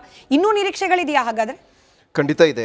ನೋಡಿ, ಸಾಮಾಜಿಕ ನ್ಯಾಯ ಮತ್ತು ಪ್ರಾದೇಶಿಕ ನ್ಯಾಯ ಹೇಳೋದು ಒಂದು ಬಹುದೊಡ್ಡ ಎಕ್ಸಸೈಸ್. ಇದು ಯಾವುದೇ ಪಾರ್ಟಿ ಅಂಥದ್ದೊಂದು ಸಮಯನ ತಗೊಂಡು ಆ ನ್ಯಾಯನ ಮಾಡಲಿಕ್ಕೆ ಪ್ರಯತ್ನ ಪಡುತ್ತೆ, ಕ್ಯಾಬಿನೆಟ್ ಮಾಡಲಿಕ್ಕೆ. ವಿಶೇಷವಾಗಿ ನಮ್ಮ BJP ಸ್ನೇಹಿತರಿಗೆ ಹೇಳಲಿಕ್ಕೆ ಬಯಸ್ತೇನೆ, ಅಥವಾ JDS ಸ್ನೇಹಿತರಿಗೆ ಹೇಳಲಿಕ್ಕೆ ಬಯಸ್ತೇನೆ, ಯಡಿಯೂರಪ್ಪ ಅವರು ಯಾವಾಗ CM ಆಗಿದ್ರು 1 ತಿಂಗಳ ಅವರು ಬಿಟ್ಟು ಮತ್ತೆ ಯಾವ ಮಂತ್ರಿಗಳು ಇರಲಿಲ್ಲ. ದಿಸ್ ಇಸ್ ಮೊನ್ನೆಯ ಎಕ್ಸಾಂಪಲ್ಗಳಿದ್ದಾವೆ. ಸೊ ನಾನು ಈಗ ಆ ಹಿಂದ ವರ್ಗದ ನಮ್ಮ ಅಹವಾಲುಗಳೇನಂತಂದ್ರೆ, ಇನ್ನೂ 15 ದಿವಸ ನೀವು ಜಾಸ್ತಿ ತಗೊಳ್ಳಿ, ಅಹಿಂದ ವರ್ಗದ ಇರುವ ನಮ್ಮ ಸಂಖ್ಯೆಗೆ ಸರಿಯಾದ ಪ್ರಾತಿನಿಧ್ಯವನ್ನು ನೀವು ಕೊಡಿ. We are 75% of this Karnataka population. ನಮ್ಮಲ್ಲಿರುವಂಥ ನಮ್ಮ ಸಮುದಾಯಗಳ MLAಗಳು ಇಲ್ಲದೆ ಇರ್ಬೋದು, ಆದರೆ ಜನರಿದ್ದೇವೆ, ಮತದಾರರಿದ್ದೇವೆ. ನಮ್ಮ ಪ್ರಾತಿನಿಧ್ಯವನ್ನು ನಿಮ್ಮ ಏನು ಸರ್ಕಾರದಲ್ಲಿ ನೀಡಿ. ಸೊ ಇನ್ನೂ 15 ದಿವಸ ತಗೊಂಡ್ರು ಸಹಿತ ಏನು ಸಮಸ್ಯೆ ಇಲ್ಲ. ಸೊ ಆ ಕಾರಣಕ್ಕೋಸ್ಕರ ವಿ ನೀಡ ಸಂಖ್ಯೆಗೆ ಸರಿಯಾದ ಪ್ರಾತಿನಿಧ್ಯ. ಯಾರು ನಮ್ಮ ಸಂಖ್ಯೆಗೆ ಸರಿಯಾದ ಪ್ರಾತಿನಿಧ್ಯವನ್ನು ಅದು BJP ಮಾಡ್ತಾರೋ ಕಾಂಗ್ರೆಸ್ ಮಾಡ್ತಾರೋ ಅವ್ರ ಪರವಾಗಿ ನಾವು ಇದ್ದೇವೆ. ಸೊ ಸಮಸ್ಯೆ ಏನು ಅಂತಂದ್ರೆ, ಸಾಮಾಜಿಕ ನ್ಯಾಯದ ವಿರೋಧಿಗಳು ಸಂಖ್ಯೆಗೆ ಸರಿಯಾದ ಪ್ರಾತಿನಿಧ್ಯ ಬಗ್ಗೆ ಮಾತಾಡಲ್ಲ. BJPಯ ಯಾವಾಗ ಕ್ಯಾಬಿನೆಟ್ ನಡೆದಿತ್ತು ಅಲ್ಲಿಯ ಸಂಖ್ಯೆಗಳನ್ನ ಇನ್ನೊಂದು ದಿವಸ ಆದರೂ ಮಾತಾಡೋಣ, ಇವತ್ತು ಬೇಡ, ಇವತ್ತು ಆ ಚರ್ಚೆಗೆ ಏನು ಬೇಡ. ಅದ್ರ ಬಿಟ್ಟು ನಮ್ಮ ಕೆಲವೊಂದು ನಾಯಕರುಗಳಿಗೆ ಪ್ರಾತಿನಿಧ್ಯದ ಕುರಿತು ಸಹಿತ ನೀವು ಆ ಲೆಟರ್ ಬಗ್ಗೆ ಏನು ಹೇಳ್ತಾ ಇದ್ರೆ, ನಮ್ಮ ಅಹಿಂದ ಸಂಘಟನೆಗಳು ಸಹಿತ ಬರೆದಿದ್ದಾರೆ. ಇವತ್ತೇನಾಗ್ತಾ ಇದೆ, ಸಂಖ್ಯೆಗೆ ಸರಿಯಾದ ಪ್ರಾತಿನಿಧ್ಯ ಒಂದು ನಮ್ಮ ಸಮಸ್ಯೆ ಆದರೆ, ಅಲ್ಲಿ ಯಾರು ನಮ್ಮ ಪ್ರಾತಿನಿಧ್ಯವನ್ನು ಪಡಿಸ್ತಾರೋ, ಆ ಸಮುದಾಯಗಳಿಂದ ಪ್ರಾತಿನಿಧ್ಯ ಉಂಟು, ಅವರು ಆ ಬದ್ಧತೆ ಉಳ್ಳುವಂತ ನಾಯಕರಾಗಿರಬೇಕು. ಆ ಸಮುದಾಯಗಳಿಂದ ಪ್ರತಿನಿಧಿ ಮಾಡಿ ಆ ಸಮುದಾಯಗಳ ಬಗ್ಗೆನೇ ಮಾತಾಡ್ಲಿಲ್ಲ ಅಂತಂದ್ರೆ, ಇವಾಗ ನಮ್ಮ ಸಮೀಲ ಸರ್, ಇವಾಗ ಅಲ್ಪಸಂಖ್ಯಾತರ ಇಶ್ಯೂಗಳು ಬಹುದಷ್ಟು ಇದಾವೆ. ಅಲ್ಪಸಂಖ್ಯಾತರ ಸಮುದಾಯದಿಂದ ಬಂದಂತ ಒಬ್ಬ ವ್ಯಕ್ತಿ ಅಲ್ಪಸಂಖ್ಯಾತರ ಸಮಸ್ಯೆಗಳಲ್ಲಿ ಧ್ವನಿನೇ ಎತ್ತಿಲ್ಲ. ಯುಟಿ ಖಾದರ್ ಅವರು ಹಾಗಾದ್ರೆ ಅಲ್ಪಸಂಖ್ಯಾತ ಸಮುದಾಯದ ಪರವಾಗಿ ಧ್ವನಿ ಎತ್ತುತ್ತಾ ಇಲ್ಲ, ಹಾಗಾಗಿ ಅವರ ರೆಪ್ರೆಸೆಂಟೇಷನ್ ಸಮಾಧಾನ ತರ್ತಿಲ್ಲ. ಮತ್ತಷ್ಟು ಅಲ್ಪಸಂಖ್ಯಾತರಿಗೆ ಎತ್ತಾರೆ ಹೇಳೋ ಕಾರಣಕ್ಕೋಸ್ಕರನೇ ಅವ್ರನ್ನ ಇವಾಗ ಆಯ್ಕೆ ಮಾಡಿರೋದು. So it's a refined process. ಅದೇ ರೀತಿಯಾಗಿ ಮತ್ತು ಬಹುಮುಖ್ಯವಾಗಿ ಇವತ್ತು ಏನು ಅಂತಂದರೆ ವಿಶೇಷವಾಗಿ ಹಿಂದುಳಿದ ಮತ್ತು ಅಹಿಂದ ಸಮುದಾಯ ನಾವು ಕಳೆದ 10-12 ವರ್ಷಗಳಿಂದ ನಾವು ಕಾಸ್ಟ್ ಸೆನ್ಸಸ್ ಮತ್ತು ಕಾಸ್ಟ್ ಸಮೀಕ್ಷೆ ಪರವಾಗಿ ನಾವು ಹೋರಾಟ ಮಾಡ್ತಾ ಇದ್ದೇವೆ. ಯಾರ್ಯಾರು ಈ ಸಮುದಾಯಗಳ ನ್ಯಾಯಕ್ಕೆ ಧ್ವನಿ ಎತ್ತಿದ್ದಾರೋ ಅಥವಾ ಕಾಸ್ಟ್ ಸೆನ್ಸಸ್ನ ಪರವಾಗಿ ಇದ್ದಾರೋ ಅವರುಗಳ ಧ್ವನಿಗಳು ನಾವು ಕ್ಯಾಬಿನೆಟ್ ಅಲ್ಲಿ ಬರಬೇಕು ಅಂತ ಅಂದ್ಬಿಟ್ಟು ನಮ್ಮ ವಾದ. ಆ ನಿಟ್ಟಿನಲ್ಲಿ ನಿಮ್ಮ ಲೆಟರ್ ಸಹಿತ ಹೇಳುತ್ತೆ, ಅತಿ ಹೆಚ್ಚು ಮಾನ್ಯ ಶ್ರೀ BK ಹರಿಪ್ರಸಾದ್ ಅವರು ಮತ್ತು ಸಂತೋಷ್ ಲಾಡ್ ಅವರು ಇವೆರಡು ಧ್ವನಿಗಳು ಆಗಾಗ ಜಾತಿ ಸಮೀಕ್ಷೆಯ ಪರವಾಗಿ ಕೇಳಿತ್ತು. ಆ ಕಾರಣಕ್ಕೋಸ್ಕರ ಅವರುಗಳು ನಮ್ಮನ್ನ ಪ್ರತಿನಿಧಿಸಬೇಕು ಹೇಳೋದು ನಮ್ಮ ವಾದ. ಅದ್ರ ಜೊತೆಗೆ ಸಂಖ್ಯೆಗೆ ಸರಿಯಾದ ಯಾರು ಈ ವರ್ಗಗಳ ಪರವಾಗಿ ಬದ್ಧತೆಯಿಂದ ಮಾತಾಡ್ತಾರೋ, ಬದ್ಧತೆಯಿಂದ ಇರ್ತಾರೋ, ನಡ್ಕೊತಾರೋ ಅವರುಗಳು ನಮ್ಮ ಪ್ರಾತಿನಿಧ್ಯವನ್ನು ಪಡ್ಕೊಳ್ಳಿ. ಸಂಖ್ಯೆಗೆ ಸರಿಯಾದ ಪ್ರಾತಿನಿಧ್ಯ ಅವ್ರ ವಿಚಾರದಲ್ಲೇನೆ ಸಿದ್ದರಾಮಯ್ಯನವರ ಒಂದು ಬೇಡಿಕೆ ಈಗ ಒಂದಷ್ಟು ಗೊಂದಲಕ್ಕೆ ಕಾರಣವಾಗ್ತಿದೆ ಅನ್ನೋದಿದೆ. ಅದು ಏನು ಅಂತ ಹೇಳಿ ಬಹುಶಃ ಸಮೀವುಲ್ಲಾ ಸರಿ ಪ್ರಶ್ನೆ ಕೇಳುವಾಗ ಪ್ರಸ್ತಾಪ ಮಾಡ್ತೀನಿ. ಸ್ವಾತಿ ಅವರು ರೀಕನೆಕ್ಟೆಡ್ ಇದ್ದಾರೆ ಅನ್ನೋ ಮಾಹಿತಿ ಸ್ವಾತಿ ಅವರ ಧ್ವನಿ ತಲುಪ್ತಾ ಇದೆಯಾ? ನನ್ನ ಪ್ರಶ್ನೆ ಮತ್ತೆ ರಿಪೀಟ್ ಮಾಡ್ತೀನಿ. ಅದೇನೆ, ಯಾಕೆ ಇಷ್ಟು ವಿಳಂಬ ಆಗ್ತಾ ಇದೆ? ಇವತ್ತಿನ ಒಂದು ಕಾರಣ ಖರ್ಗೆ ಅವರ ಮಗನ ಅನಾರೋಗ್ಯವನ್ನ ಹೊರತುಪಡಿಸಿದ್ರು 42 ಡೇಸ್ ಆಗಿ ಹೋಗ್ಬಿಟ್ಟಿದೆ. ಒಂದು ಪೂರ್ಣ ಸಂಪುಟ ರಚನೆ ಮಾಡೋದು ಇಷ್ಟು ಕಷ್ಟ ಆಗತ್ತಾ? ಆಲ್ರೆಡಿ ಎಸ್ಟಾಬ್ಲಿಷ್ ಸರ್ಕಾರ 3.5 ವರ್ಷದಿಂದ ಇದೆ, ನಿಮ್ಮದೇ ಕಾಂಗ್ರೆಸ್ ಸರ್ಕಾರ. ಹೀಗಿರುವಾಗ ಮತ್ತೊಂದು ಸಂಪುಟ ಸರ್ಕಸ್ ಅನ್ನೋದು ಅಷ್ಟು ತ್ರಾಸದಾಯಕನ ಅಂತ? ಮನೆ ಬಿಜೆಪಿ ವಕ್ತಾರರು ಬಹಳ ಮಾನವಿಕವಾಗಿ ಮಾತಾಡ್ತಾ ಇದ್ರು. ಬಹುಶಃ 2019 ಅವರದೇ ಸರ್ಕಾರದ ರಚನೆಯ ಬಗ್ಗೆ ಅವರು ಹಿಂತಿರುಗಿ ನೋಡ್ಬೇಕು ಅಂತ ಅನ್ಸುತ್ತೆ. 2019 ಯಾವಾಗ ಕಾಂಗ್ರೆಸ್ ಮತ್ತು JDS ಸಮ್ಮಿಶ್ರದ ಸರ್ಕಾರವನ್ನ ಉರುಳಿಸಿ ಬಿಜೆಪಿ ಆಪರೇಷನ್ ಕಮಲ ಮಾಡ್ಕೊಂಡು ಇರೋ 16 ಜನನ್ನ ಕರ್ಕೊಂಡೋಗಿ ಮುಂಬೈಯಲ್ಲಿ ರೆಸಾರ್ಟ್ ನಲ್ಲಿ ಇಟ್ಕೊಂಡು ಅದಾದ ನಂತರದಲ್ಲಿ ಹಂಗೂ ಹಿಂಗೂ ತಡಬಡಾಯಿಸಿ ಮಾಜಿ ಮುಖ್ಯಮಂತ್ರಿಗಳಾದಂತಹ ಯಡಿಯೂರಪ್ಪನವರು ಮತ್ತೊಮ್ಮೆ ಅಂದ್ರೆ ಅದೇ ಒಂದು ಅವಧಿಯಲ್ಲಿ 2 ಬಾರಿ ಮುಖ್ಯಮಂತ್ರಿಯಾಗಿ ಅಧಿಕಾರವನ್ನ ಸ್ವೀಕರಿಸಿ ರಾಜೀನಾಮೆ ಕೊಟ್ಟು ಮತ್ತೆ ಮುಖ್ಯಮಂತ್ರಿ ಆದಂತಹ ಯಡಿಯೂರಪ್ಪನವರು ಇದೇ ಅಮಿತ್ ಶಾ ಗೃಹ ಕಚೇರಿಗೆ ಹೋಗ್ತಾರೆ. ಅವರು 3 ದಿನಗಳ ಕಾಲ ಸ್ಮಿತಾ ಅವರೇ ದೆಹಲಿಯಲ್ಲಿ ಇವತ್ತು ಸಮಯ ಕೊಡ್ತೀನಿ, ನಾಳೆ ಸಮಯ ಕೊಡ್ತೀನಿ, ನಾಡಿದ್ ಸಮಯ ಕೊಡ್ತೀನಿ ಅಂತ ಹೇಳ್ತಾರೆ. ಅದಾದ ನಂತರದಲ್ಲಿ ಕಂಡು ಕೇಳರಿಯದ ನೆರೆ ಅವತ್ತಿನ ದಿನ ಕರ್ನಾಟಕದಲ್ಲಿ ಬೆಳಗಾವಿ, ಉತ್ತರ ಕರ್ನಾಟಕ ಕೊಚ್ಕೊಂಡು ಹೋಗ್ಬಿಟ್ಟಿತ್ತು. ಒಬ್ರು ಮುಖ್ಯಮಂತ್ರಿ, ಯಾವುದೇ ಓರ್ವ ಸಚಿವ ಸಂಪುಟ ಇಲ್ಲ, ಒಬ್ರು ಮಂತ್ರಿ ಕೂಡ ಇಲ್ಲ. ಇವತ್ತಿನ ದಿನ ನಾವು ಮಾನ್ಯ ಮುಖ್ಯಮಂತ್ರಿಗಳ ಜೊತೆ ಕನಿಷ್ಠ ಪಕ್ಷ ಏನಿಲ್ಲ ಅಂತಂದ್ರು 9 ರಿಂದ 10 ಜನ ಸೀನಿಯರ್ ಲೀಡರ್ಸ್ ಪ್ರಮಾಣ ವಚನವನ್ನ ಸ್ವೀಕಾರ ಮಾಡಿರುವಂತದ್ದು. ಆಲ್ರೆಡಿ ಎಕ್ಸಿಸ್ಟಿಂಗ್ ಅಲ್ಲಿ ಇರುವಂತಹ ಸರ್ಕಾರ, ಆಯಾ ಜಿಲ್ಲೆಗಳಿಗೆ ಪ್ರಾತಿನಿಧ್ಯವನ್ನ ಹೊಂದಿರುವಂತಹ ಮಂತ್ರಿಗಳಿಗಾಗ್ಲೇ ಇರುವಂತದ್ದು. ಪೋರ್ಟ್ಫೋಲಿಯೋಗಳ ಹಂಚಿಕೆ ಆಗಿಲ್ಲ ಅಥವಾ ಮಿನಿಸ್ಟ್ರಿಗಿರಿ ಸಿಕ್ಕಿಲ್ಲ ಅನ್ನೋದು ಇಸ್ ಎ ಡಿಫರೆಂಟ್ ಸ್ಟೋರಿ. ಆದ್ರೆ ಈ ಸರ್ಕಾರ ಆಗ್ಲಿ ಅಥವಾ ನಮ್ಮ ರಾಜ್ಯದ ಜಿಲ್ಲೆಗಳಾಗ್ಲಿ ಲೀಡರ್ಸ್ ಗಳಿಲ್ದೆ ಅಥವಾ ರೆಪ್ರೆಸೆಂಟೇಷನ್ ಇಲ್ದೆ ಅನಾಥವಾಗಿಲ್ಲ. ಆಯ್ತಾ? ಇವರು ತಮ್ಮ ಇತಿಹಾಸವನ್ನ ಮರೆತು ಮಾತಾಡ್ತಾರೆ ಅಂತ ಅನ್ಕೊಳ್ತೀನಿ ನಾನು. ನೀವೇ ಹೋಲಿಕೆ ಕೊಟ್ರಿ ಅಂದ್ರೆ ನನ್ನೊಂದು ಸಂದೇಹ ಪ್ರಶ್ನೆ ಕೇಳ್ತೀನಿ ಸ್ವಾತಿ ಅವರೇ. ಇಲ್ಲ, ನೀವೇ ಹೋಲಿಕೆ ಕೊಟ್ರಿ ಯಡಿಯೂರಪ್ಪನವರೇ 2019 ಪರಿಸ್ಥಿತಿಯನ್ನ ನೀವೇ ಹೇಳ್ದಾಗ it was a complex situation. ಈಗ ಹಾಗಿಲ್ಲ, ಕಾಂಗ್ರೆಸ್ಗೆ ಸಂಪೂರ್ಣ ಬಹುಮತ ಇದೆ, 3.5 ವರ್ಷದಿಂದ ಅನಾಯಾಸವಾಗಿ ಸರ್ಕಾರ ನಡೆಸ್ಕೊಂಡು ಬಂದಿದ್ದಾರೆ. The situation is not complex. ನೀವೇ ಹೇಳ್ಕೊಳ್ಳುವಾಗೆ ಅನಾಯಾಸವಾಗಿ ಅಧಿಕಾರ ಹಸ್ತಾಂತರ ಆಗಿದೆ. ಎರಡನೇದು, ನೀವು ಹೇಳ್ತಾ ಇದ್ರಿ ಅಮಿತ್ ಶಾ ಅವರು ಸಮಯ ಕೊಡ್ಲಿಲ್ಲ, 3 ದಿನ ಅಲ್ದಾಡಿಸ್ತಾ ಇದ್ರು. What is Rahul Gandhi doing? Rahul Gandhi ಅವರು ಮತ್ತಿವತ್ತೆಲ್ಲ ಹೋಗ್ತಿದ್ದಾರಂತೆ, ಫ್ರೈಡೆ ತನಕ unavailable. We have to wait. ಅದೇ ಕಾಂಗ್ರೆಸ್ ನಾಯಕರು ಹೇಳ್ತಿರೋದು. ಸ್ಮಿತಾ ಅವರೇ, ಒಂದಂತೂ ಬಹಳ ಸ್ಪಷ್ಟ. ನಿನ್ನೆ ತಡರಾತ್ರಿ ಮಾನ್ಯ ಮುಖ್ಯಮಂತ್ರಿಗಳು ಮತ್ತು ಮಾಜಿ ಮುಖ್ಯಮಂತ್ರಿಗಳಾದ ಸಿದ್ದರಾಮಯ್ಯನವರು ದೆಹಲಿಗೆ ಬಂದಿರುವಂತದ್ದು. ಇವತ್ತಿನ ದಿನ ಬೆಳಗ್ಗೆ ಮೊದಲನೇ ಮೀಟಿಂಗ್ ಸುರ್ಜೇವಾಲಾ ಅವರ ಮನೆಯಲ್ಲಿ ನಡೆದಿದೆ, 2ನೇ ಮೀಟಿಂಗ್ KC ವೇಣುಗೋಪಾಲ್ ಅವರ ಮನೆಯಲ್ಲಿ ನಡೆದಿದೆ. ಅಂಡ್ 10 ಜನಪತ್ತಿಗೆ ಹೋಗಿ ಮೀಟಿಂಗ್ ಅನ್ನ ಮುಗಿಸಿ ಇಬ್ರು ಕೂಡ ವಾಪಸ್ ಬಂದಿರುವಂತದ್ದು. ಯಾರಿಗೂ ಸಮಯ ಕೊಟ್ಟಿಲ್ಲ ಅನ್ನೋದಿಲ್ಲ, ಪಟ್ಟಿಗಳನ್ನ ನೋಡಿರುವಂತದ್ದು, ಒಂದು ರೀತಿಯಾದಂತಹ ಪರಿಶೀಲನೆಯನ್ನ ನಡೆಸಿರುವಂತದ್ದು. ಅಂಡ್ ಇದ್ರಲ್ಲಿ ಏನಾದ್ರೂ ಬದಲಾವಣೆಗಳಿದೆಯಾ ಅನ್ನುವಂತ ಒಂದು ಚರ್ಚೆಯನ್ನ ಆಗ್ಬೇಕಾಗಿದೆ. ಅಂಡ್ ಅನಿವಾರ್ಯ ಸಿಚುಯೇಷನ್ ಇದೆ. ಖರ್ಗೆ ಅವರ ಮಗನ ಅನಾರೋಗ್ಯದ ಕಾರಣ ಅದು ಯಾರು ನಮ್ಮ ಕೈಯಲ್ಲಾಗ್ಲಿ ಬೇರೆಯವ್ರ ಕೈಯಲ್ಲಾಗ್ಲಿ ಇದ್ದಿದ್ದಂಥದ್ದು ಖಂಡಿತವಾಗ್ಲೂ ಅಲ್ಲ. ಸೊ ಇಂತಹ ಒಂದು ಸಂದರ್ಭದಲ್ಲಿ ಒಂದು 2-3 ದಿನಗಳ ಒಂದು ವ್ಯತ್ಯಾಸವನ್ನ ತಾವು ತೆಗೆದುಕೊಳ್ಳಿ. ಅದಾದ ನಂತರದಲ್ಲಿ ಪಾರ್ಲಿಮೆಂಟ್ ಸೆಷನ್ ಎನಿವೇ ಶುರು ಆಗುತ್ತೆ, ನಾವೆಲ್ಲರೂ ಕೂಡ ದೆಹಲಿಯಲ್ಲಿ ಇರ್ತೀವಿ. And we will decide this ಅಂತ ಬಹಳ ಸ್ಪಷ್ಟವಾಗಿ ಹೇಳಿ ಕಳಿಸಿರುವಂತದ್ದು. ಯಾರು 3 ತಿಂಗಳು ಬಿಜೆಪಿಯ ಹೈಕಮಾಂಡ್ ಯಡಿಯೂರಪ್ಪನವ್ರನ್ನ ನಾನು ಕ್ಷಮೆ ಕೇಳ್ತೀನಿ ಈ ಪದವನ್ನ ಬಳಸೋದಿಕ್ಕೆ. ಬಿಜೆಪಿಯ ಪಕ್ಷವನ್ನ ಕಟ್ಟದಂತಹ ಒಬ್ಬ ಧೀಮಂತ ನಾಯಕನನ್ನ ಏನು ಬೀದಿಯಲ್ಲಿ ಹೋಗುವಂತಹ ಶ್ವಾನಗಳ ರೀತಿ ಅಲ್ಸಿದಂತದನ್ನ ನಾನು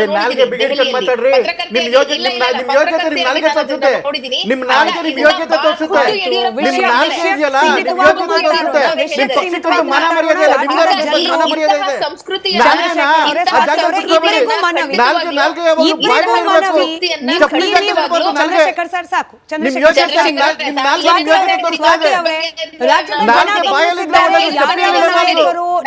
ಸರ್ ಥ್ಯಾಂಕ್ ಯು. ಸ್ವಾತಿ ಅವರೇ, ರಾಜ್ಯದ ಜನರ ಮೆಮೊರಿ ಪವರ್ ವೀಕು ಅಲ್ಲ. ಸ್ವಾತಿ ಅವರೇ ಕೇಳಿಸ್ಕೊಳ್ಳಿ ದಯವಿಟ್ಟು, ಯಾವ್ಯಾವ ನಾಯಕರು ಎಷ್ಟೆಷ್ಟು ಸಮಯ. ಸ್ವಾತಿಜಿ ಪ್ಲೀಸ್ ಲಿಸನ್, ಕೇಳಿಸ್ಕೊಳ್ಳಿ. ಸ್ವಾತಿಜಿ ಅವರೇ ಕೇಳಿಸ್ಕೊಳ್ಳಿ. ಇಬ್ರದು ವಾಯ್ಸ್ ಒಬ್ರು ಮಾತಾಡೋಣ. ಸ್ವಾತಿ ಅವರೇ, ನಮ್ಮ ರಾಜ್ಯದ ಯಾವ್ಯಾವ ಪಕ್ಷದ ನಾಯಕರು ಎಷ್ಟೆಷ್ಟು ಬಾರಿ ದೆಹಲಿಗೆ ಹೋಗಿದ್ದಾರೆ, ಖಾಲಿ ಕೈಯಲ್ಲಿ ವಾಪಸ್ ಬಂದಿದ್ದಾರೆ ಅನ್ನೋದನ್ನ ಇಡೀ ರಾಜ್ಯದ ಜನರು ನೋಡಿದ್ದಾರೆ. ಇದು ಕೇವಲ ಬಿಜೆಪಿಗೆ ಸೀಮಿತವಾಗಿಲ್ಲ, ಕಾಂಗ್ರೆಸ್ಗೂ ಕೂಡ. ಹೀಗಾಗಿ ನೀವು ಹೋಲಿಕೆ ಮಾಡ್ಲಿಕ್ಕೆ ಯಾವ ಸಿಚುಯೇಷನ್ ಅನ್ನ ಅಥವಾ ಯಾವ ಪ್ರಾಣಿಯನ್ನ ಬಳಕೆ ಮಾಡ್ಕೊಳ್ತೀರಿ, ಜಾಗೃತರಾಗಿ ಬಳಕೆ ಮಾಡಿ. ಬಿಜೆಪಿಗೆ ಅವಕಾಶ ಕೊಡ್ಬೇಡಿ. ಎನಿವೆ ಸಮಯವಿಲ್ಲ ಸರ್. DK ಶಿವಕುಮಾರ್ ಅವರ ಸಂಪುಟದಲ್ಲಿ ಯಾರೆಲ್ಲ ಸೇರ್ತಾರೆ ಅವರ ಪೈಕಿ ಅಪ್ಪರ್ ಹ್ಯಾಂಡ್ ನಮ್ಮದು ಇರಬೇಕು ಅನ್ನೋ ಸಿದ್ದರಾಮಯ್ಯನವರ ಹಠ ಇದೆಯಂತೆ. ಅದರಲ್ಲೂ ಎಸ್ಪೆಷಲಿ ಮಲ್ಟಿಪಲ್ ಪವರ್ ಸೆಂಟರ್ಗಳನ್ನು ಕ್ರಿಯೇಟ್ ಮಾಡಬೇಕು ಅನ್ನೋ ರೀತಿಯ ಪ್ರಯತ್ನಗಳಿದೆಯಂತೆ. BK ಹರಿಪ್ರಸಾದ್ ಅವರನ್ನ ಕೇವಲ KPCC ಅಧ್ಯಕ್ಷರನ್ನಾಗಿ ಮಾತ್ರವಲ್ಲ, DK ಶಿವಕುಮಾರ್ ಅವರು ಇದ್ದಂತೆಯೇ DCM ಮಾಡಿ ಅನ್ನೋ ಒಂದು ಆಗ್ರಹ ಕೂಡ ಇಟ್ಟಿದ್ದಾರೆ. This is making the case more complex ಅನ್ನೋ ರೀತಿಯಲ್ಲಿ ಅಂತೆ ಕಂತೆ ಸುದ್ದಿ, ಸೋರ್ಸ್ ಬೇಸ್ ಸುದ್ದಿ, ಕೆಲವೊಂದ್ಸತಿ ಅದು ನಿಜ ಕೂಡ ಆಗಿರಬಹುದು. ಹಾಗಾಗಿ ಒಂದು KPCC ಅಧ್ಯಕ್ಷರು ಮಂತ್ರಿ ಆಗಬೇಕು ಅನ್ನುವಂತಹ ಪ್ರಯತ್ನ ಸಿದ್ದರಾಮಯ್ಯನವರು ಮಾಡ್ತಿರೋದು ನಿಜ. ಅವರು ಅದಕ್ಕೆ ಕೊಡ್ತಿರುವಂತಹ ಕಾರಣ ಏನು ಅಂತಂದ್ರೆ, ಒಂದು ಅವರಿಗೆ ಒಂದು ಪ್ರೋಟೋಕಾಲ್ ಇರುತ್ತೆ, ಪವರ್ ಇತ್ತು ಅಂತಂದ್ರೆ ಪಾರ್ಟಿ ಕೋಆರ್ಡಿನೇಟ್ ಮಾಡಕ್ಕೆ ಅನುಕೂಲ ಆಗುತ್ತೆ ಅನ್ನುವಂತಹ ಒಂದು ವಾದವನ್ನು ಮುಂದಿಡ್ತಿದ್ದಾರೆ. ಇವೆಲ್ಲಕ್ಕಿಂತ ಹೆಚ್ಚಾಗಿ ಸಿದ್ದರಾಮಯ್ಯನವರ ನಿರ್ಗಮನದಿಂದ ಮತ್ತೆ ಕ್ಯಾಬಿನೆಟ್ ಅಲ್ಲಿ ಮಹದೇವಪ್ಪ ಅವರಿಗೆ ಅಥವಾ ಬೇರೆಯವರಿಗೆ ಅವಕಾಶ ಸಿಗುತ್ತೋ ಇಲ್ವೋ ಎನ್ನುವಂತಹ ಗೊಂದಲ ಇರುವಂತಹ ಸಂದರ್ಭದಲ್ಲಿ ಅಹಿಂದ ವರ್ಗದ ಪರ್ಯಾಯ ನಾಯಕರಾಗಿ BK ಹರಿಪ್ರಸಾದ್ ಅವರನ್ನ ಸ್ಟ್ರಾಂಗ್ ಆಗಿ ತಾವು ನೇಪಥ್ಯಕ್ಕೆ ಸರಿದಂಥ ಸಂದರ್ಭದಲ್ಲಿ ಎಸ್ಟಾಬ್ಲಿಷ್ ಮಾಡೋದಕ್ಕೆ ಸಿದ್ದರಾಮಯ್ಯ ಸೇರಿದಂತೆ ಒಂದು ಬಣ ಪ್ರಬಲವಾಗಿ ಪ್ರಯತ್ನ ನಡೆಸ್ತಿರೋದು, ಮತ್ತು ಅವರಿಗೆ ಹಿಂದುಳಿದ ವರ್ಗಗಳ ಖಾತೆಯೇ ಬೇಕಾಗುತ್ತೆ ಅನ್ನುವಂತಹ ಪ್ರಯತ್ನವನ್ನೂ ಕೂಡ ಮಾಡ್ತಿರೋದು ನಿಜ. ಮತ್ತು ಹಿಂದುಳಿದ ವರ್ಗಗಳ ಸಚಿವರಾಗಿ ಅವರು ಅಲ್ಲಿ ಆ ಜವಾಬ್ದಾರಿಯನ್ನ ಯಾಕಾಗಿ ತಗೋಬೇಕು ಅನ್ನೋದು ಕೂಡ ಅಷ್ಟೇ ಮುಖ್ಯ. ಯಾಕೆಂದ್ರೆ ಸಿದ್ದರಾಮಯ್ಯನವರು ನಿರ್ಗಮನಕ್ಕೆ ಮೊದಲು ತರಾತುರಿಯಲ್ಲಿ ಪಡೆದುಕೊಂಡಂತಹ ಆಯೋಗದ ವರದಿ, ಹಿಂದುಳಿದ ವರ್ಗಗಳ ಆಯೋಗದ ವರದಿ ಆ ಇಲಾಖೆಗೆ ಬರುತ್ತೆ. ಅದನ್ನ ಇಂಪ್ಲಿಮೆಂಟ್ ಮಾಡೋದು ಅಥವಾ ಅದನ್ನ ಒಂದು ರಾಜಕೀಯ ಅಸ್ತ್ರವಾಗಿ ಬಳಸೋದು ಅಥವಾ ಒಂದು ಸಮುದಾಯಗಳನ್ನ ಸುಧಾರಣೆಗೆ ಆ ಕಮಿಷನ್ ರಿಪೋರ್ಟನ್ನು ಬಳಸೋದು, ಅದು ಸಿದ್ದರಾಮಯ್ಯನವರ ಮುಖ್ಯವಾದ ಉದ್ದೇಶ ಆದಂತಿದೆ. ಇದು ಕೂಡ ಆಗ್ತಿದೆ. ಇದು ನಂಬರ್ 1. ನಂಬರ್ 2, KPCC ಅರಮನೆ ಆವರಣದಲ್ಲಿ ನಡೆದಂತಹ ಸಭೆಯಲ್ಲಿ ಒಂದು ರೆಸೊಲ್ಯೂಷನ್ ತಗೊಂಡ್ಬಿಟ್ಟು, ಜನರಲ್ ಬಾಡಿ ಮೀಟಿಂಗು, ಜಿಲ್ಲಾಧ್ಯಕ್ಷರು, ಜನರಲ್ ಸೆಕ್ರೆಟರಿ, ಇದು ಪದಾಧಿಕಾರಿಗಳು ಮೀಟಿಂಗಲ್ಲಿ ಸಮನ್ವಯ ಸಮಿತಿ ರಚನೆ ಒನ್ ಆಫ್ ದಿ ರೆಸೊಲ್ಯೂಷನ್. ಈಗ ಕ್ಯಾಬಿನೆಟ್ ಸಂದರ್ಭದಲ್ಲಿ ಅವರು ಹರಿಪ್ರಸಾದ್ ಅದನ್ನ ಬ್ರೀಫ್ ಮಾಡಿದ್ದಾರೆ, ಮತ್ತೆ ಪ್ರೆಸ್ ನೋಟ್ ರಿಲೀಸ್ ಮಾಡಿದ್ದಾರೆ. ಪಕ್ಷ ಮತ್ತು ಸರ್ಕಾರದ ನಡುವೆ ಕೋಆರ್ಡಿನೇಷನ್ಗೆ ಒಂದು ಸಮಿತಿ, ನಮ್ದಲ್ಲ ಒಪಿನಿಯನ್ ಇದು KPCC ರೆಸೊಲ್ಯೂಷನ್ ತಗೊಂಡಿರೋದು. ಹೀಗಾಗಿ ಆ ಸಮನ್ವಯ ಸಮಿತಿ ಏನಾದರೂ ರಚನೆ ಆಗುವ ನಿಟ್ಟಿನಲ್ಲಿ ಇಲ್ಲಿ ಚರ್ಚೆ ನಡೆಯುತ್ತಾ? ಒಂದು ವೇಳೆ ರಚನೆ ಆದ್ರೆ ಆ ಸಮಿತಿಯ ಅಧ್ಯಕ್ಷರು ಯಾರಾಗ್ತಾರೆ ಮತ್ತು ಸಮಿತಿಯ ಸ್ವರೂಪ ಏನಿರುತ್ತೆ, ಒಂದು ಯಾಕಾಗಿ ಆ ಸಮಿತಿ ಮತ್ತು ಯಾರಿಗಾಗಿ ಆ ಸಮಿತಿ ಅನ್ನೋದು ಕೂಡ ಅಷ್ಟೇ ಇಂಪಾರ್ಟೆಂಟು. ಸೊ ಹೀಗಾಗಿ ಇದೊಂದು ಮೋಸ್ಟ್ ಸಿಗ್ನಿಫಿಕೆಂಟ್ ಆದಂತಹ ಒಂದು, ಇವತ್ತಲ್ಲದೆ ಹೋದ್ರು ನಾಳೆ ಅದು ಮತ್ತೆ ರೈಸ್ ಆದ್ರೂ ಆಗ್ಬೋದೇನೋ ಗೊತ್ತಿಲ್ಲ, ಆಯ್ತಾ. ಆಮೇಲೆ ಡ್ರಾಟಿಗೆ ಸಂಬಂಧಿಸಿದಂತೆ ಇಲ್ಲಿ ಚರ್ಚೆ ಸಾಕಷ್ಟು ಆಗ್ತಾ ಇತ್ತು. ಒಂದು, ಕ್ಯಾಬಿನೆಟ್ ಅಲ್ಲಿ ಈಗ ಅಗ್ರಿಕಲ್ಚರ್ ಮಿನಿಸ್ಟ್ರಿ ಇಲ್ಲ, ಇರಬೇಕಿತ್ತು, ಮತ್ತೆ 42 ದಿನ ಪೂರ್ಣ ಪ್ರಮಾಣದ ಕ್ಯಾಬಿನೆಟ್ಗೆ ಲೇಟ್ ಆಯಿತು. ಇದಲ್ಲ, ಅದಕ್ಕೆ ಹೈಕಮಾಂಡ್ ಕಲ್ಚರ್ ತುಂಬಾ ಬಲವಾಗಿ ಕಾರಣ. ಯಡಿಯೂರಪ್ಪ ಅವರು 1 ತಿಂಗಳ ಅವಧಿನಲ್ಲಿ ನಾವು ಅದನ್ನು ರಿಪೋರ್ಟ್ ಮಾಡಿದ್ದೀವಿ. ಅವಾಗ ಪ್ರವಾಹ ಇದ್ರೂ ಆ ಮನುಷ್ಯ ಮಾಡಿದ ರೀತಿ ಅಂತೂ ಅದ್ಭುತವಾಗಿತ್ತು. ಯಡಿಯೂರಪ್ಪ ಅವರು ಸಿಂಗಲ್ ಮ್ಯಾನ್ ಆರ್ಮಿ, ಆ ಪ್ರವಾಹನೇ ನಿಲ್ಲಿಸ್ಬಿಡ್ತಾರೇನೋ ಅನ್ನೋ ರೇಂಜಿಗೆ ಅವರು ಕೆಲಸನ ಮಾಡಿ ನನಗೆ ಅವ್ರ ಬಗ್ಗೆ ಲಾಟ್ ಆಫ್ ಈ ವಿಚಾರದಲ್ಲಿ ಅಪ್ರಿಸಿಯೇಷನ್ ಇದೆ. ಇರಲಿ, ಇಲ್ಲಿ ಇಂಪಾರ್ಟೆಂಟು ಸಚಿವರು ದಂಡಿದೆ. ಆಮೇಲೆ ನಮಗೆ ಸಿಕ್ಕಿರೋ ಮಾಹಿತಿ ಪ್ರಕಾರ ತುಮಕೂರು ಡ್ರಾಫಿಕ್ ಏರಿಯಾ ಆಗುತ್ತೆ. ಪರಮೇಶ್ವರು ಇನ್ಚಾರ್ಜ್ ಇರ್ತಾರೆ. KH ಮುನಿಯಪ್ಪ ಬಳ್ಳಾರಿ ವಿಜಯನಗರ, ಆಮೇಲೆ ರೆಡ್ಡಿ ರಾಮಲಿಂಗಾರೆಡ್ಡಿ ಮಂಡ್ಯ, MB ಪಾಟೀಲು ವಿಜಯನಗರ ಬಾಗಲಕೋಟೆ ಇನ್ಚಾರ್ಜು, ಆಮೇಲೆ ಬೀದರು ಖಂಡ್ರೆ, ಅದು ಕೂಡ ಈಗ ಬರದಿಂದ ಕಂಗಾಲಾಗಿರುವಂತಹ ರಾಜ್ಯ 141 ತಾಲೂಕುಗಳು ಪ್ರೈಮ್ ಮಿನಿಸ್ಟರ್ಗೆ ಮುಖ್ಯಮಂತ್ರಿ ಬರೆದಿರುವ ತಾಲೂಕುಗಳಲ್ಲಿ ಈ ವ್ಯಾಪ್ತಿನಲ್ಲಿ ಸರ್ಕಾರವೇ ಸತೀಶ್ ಜಾರಕಿಹೊಳಿ ಬೆಳಗಾವಿ, ಧಾರವಾಡ, ಹಾವೇರಿ, ಶರಣ್ ಪ್ರಕಾಶ್ ಪಾಟೀಲ್ ರಾಯಚೂರು, ಕೊಪ್ಪಳ ಮಂತ್ರಿಗಳಿದ್ದಾರೆ. ಏನ್ ಮಾಡ್ತಿದ್ದಾರೆ? ಎಷ್ಟು ಸರಿ ಡ್ರಾಟೆಡ್ ಏರಿಯಾಗೆ ವಿಸಿಟ್ ಮಾಡಿದ್ದಾರೆ. ಈಗ CM ಒಂದು ಮೀಟಿಂಗ್ ಕಂಡಕ್ಟ್ ಮಾಡಿದ್ರು, ಆಮೇಲೆ ಸೆಂಟ್ರಲ್ಗೆ ಪತ್ರ ಬರೆದ್ರು, ಬೇರೆ ಬೇರೆ ಬೆಂಗಳೂರ್ದು ಇವು ಮೀಟಿಂಗ್ ಎಲ್ಲ ಮಾಡಿದ್ರು. ಈಗ ಜಿಲ್ಲಾ ಉಸ್ತುವಾರಿಗಳು ಅಂತ ಇವರು ಕೊಟ್ಟ ಮೇಲೆ ಮತ್ತು ಇವರ ವ್ಯಾಪ್ತಿಯಲ್ಲಿ ಬರುವ ತಾಲೂಕುಗಳಲ್ಲಿ ಬರ ಬಂದಿದೆ. ಜುಲೈ ತಿಂಗಳಲ್ಲಿ ಎಕ್ಸ್ಪೆಕ್ಟೆಡ್ ಮಳೆ ಬಂದಿಲ್ಲ. ಹೀಗಾಗಿ ಈ ಮಂತ್ರಿಗಳು ವಿಸಿಟ್ ಮಾಡಿದಾರಾ? ಅಲ್ಲಿ ಕುಡಿಯುವ ನೀರಿನ ಸಮಸ್ಯೆ ಬಗೆಹರಿಸೋ ನಿಟ್ಟಿನಲ್ಲಿ ಬೋರ್ವೆಲ್ ಕೊರೆಯೋದಕ್ಕೆ ಜಾಗಗಳನ್ನ ಗುರುತಿಸಿದಾರ? ಕೆಲಸ ಶುರುವಾಗಿದ್ಯಾ? ಅಲ್ಲಿ ಹಣ ಬಿಡುಗಡೆ ಆಗಿದ್ಯಾ? ಹಣ ಬಿಡುಗಡೆ ಆಗಿದ್ರೆ ಅಲ್ಲೇನಾದ್ರು ಆಕ್ಷನ್ ಪ್ಲಾನ್ ರೂಪಿಸಿದಾರ?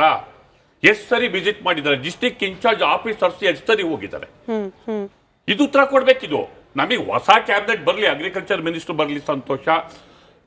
ಈಗೇನೋ ಖರ್ಗೆ ಅವ್ರದ್ದು ಒಂದು ಇನ್ಸಿಡೆಂಟ್ ಆಯ್ತು, ಓಕೆ, ಅದ್ರ ಬಗ್ಗೆ ನಾವು ಕಾಮೆಂಟ್ ಮಾಡೋದು ಬೇಡ. ಒಂದ್ 2-3 ದಿನದಲ್ಲಿ ಏನು ಆಕಾಶ ಕಳಿಸ್ಕೊಂಡು ಬೀಳೋಂಥದ್ದು ಏನು ಇಲ್ಲ.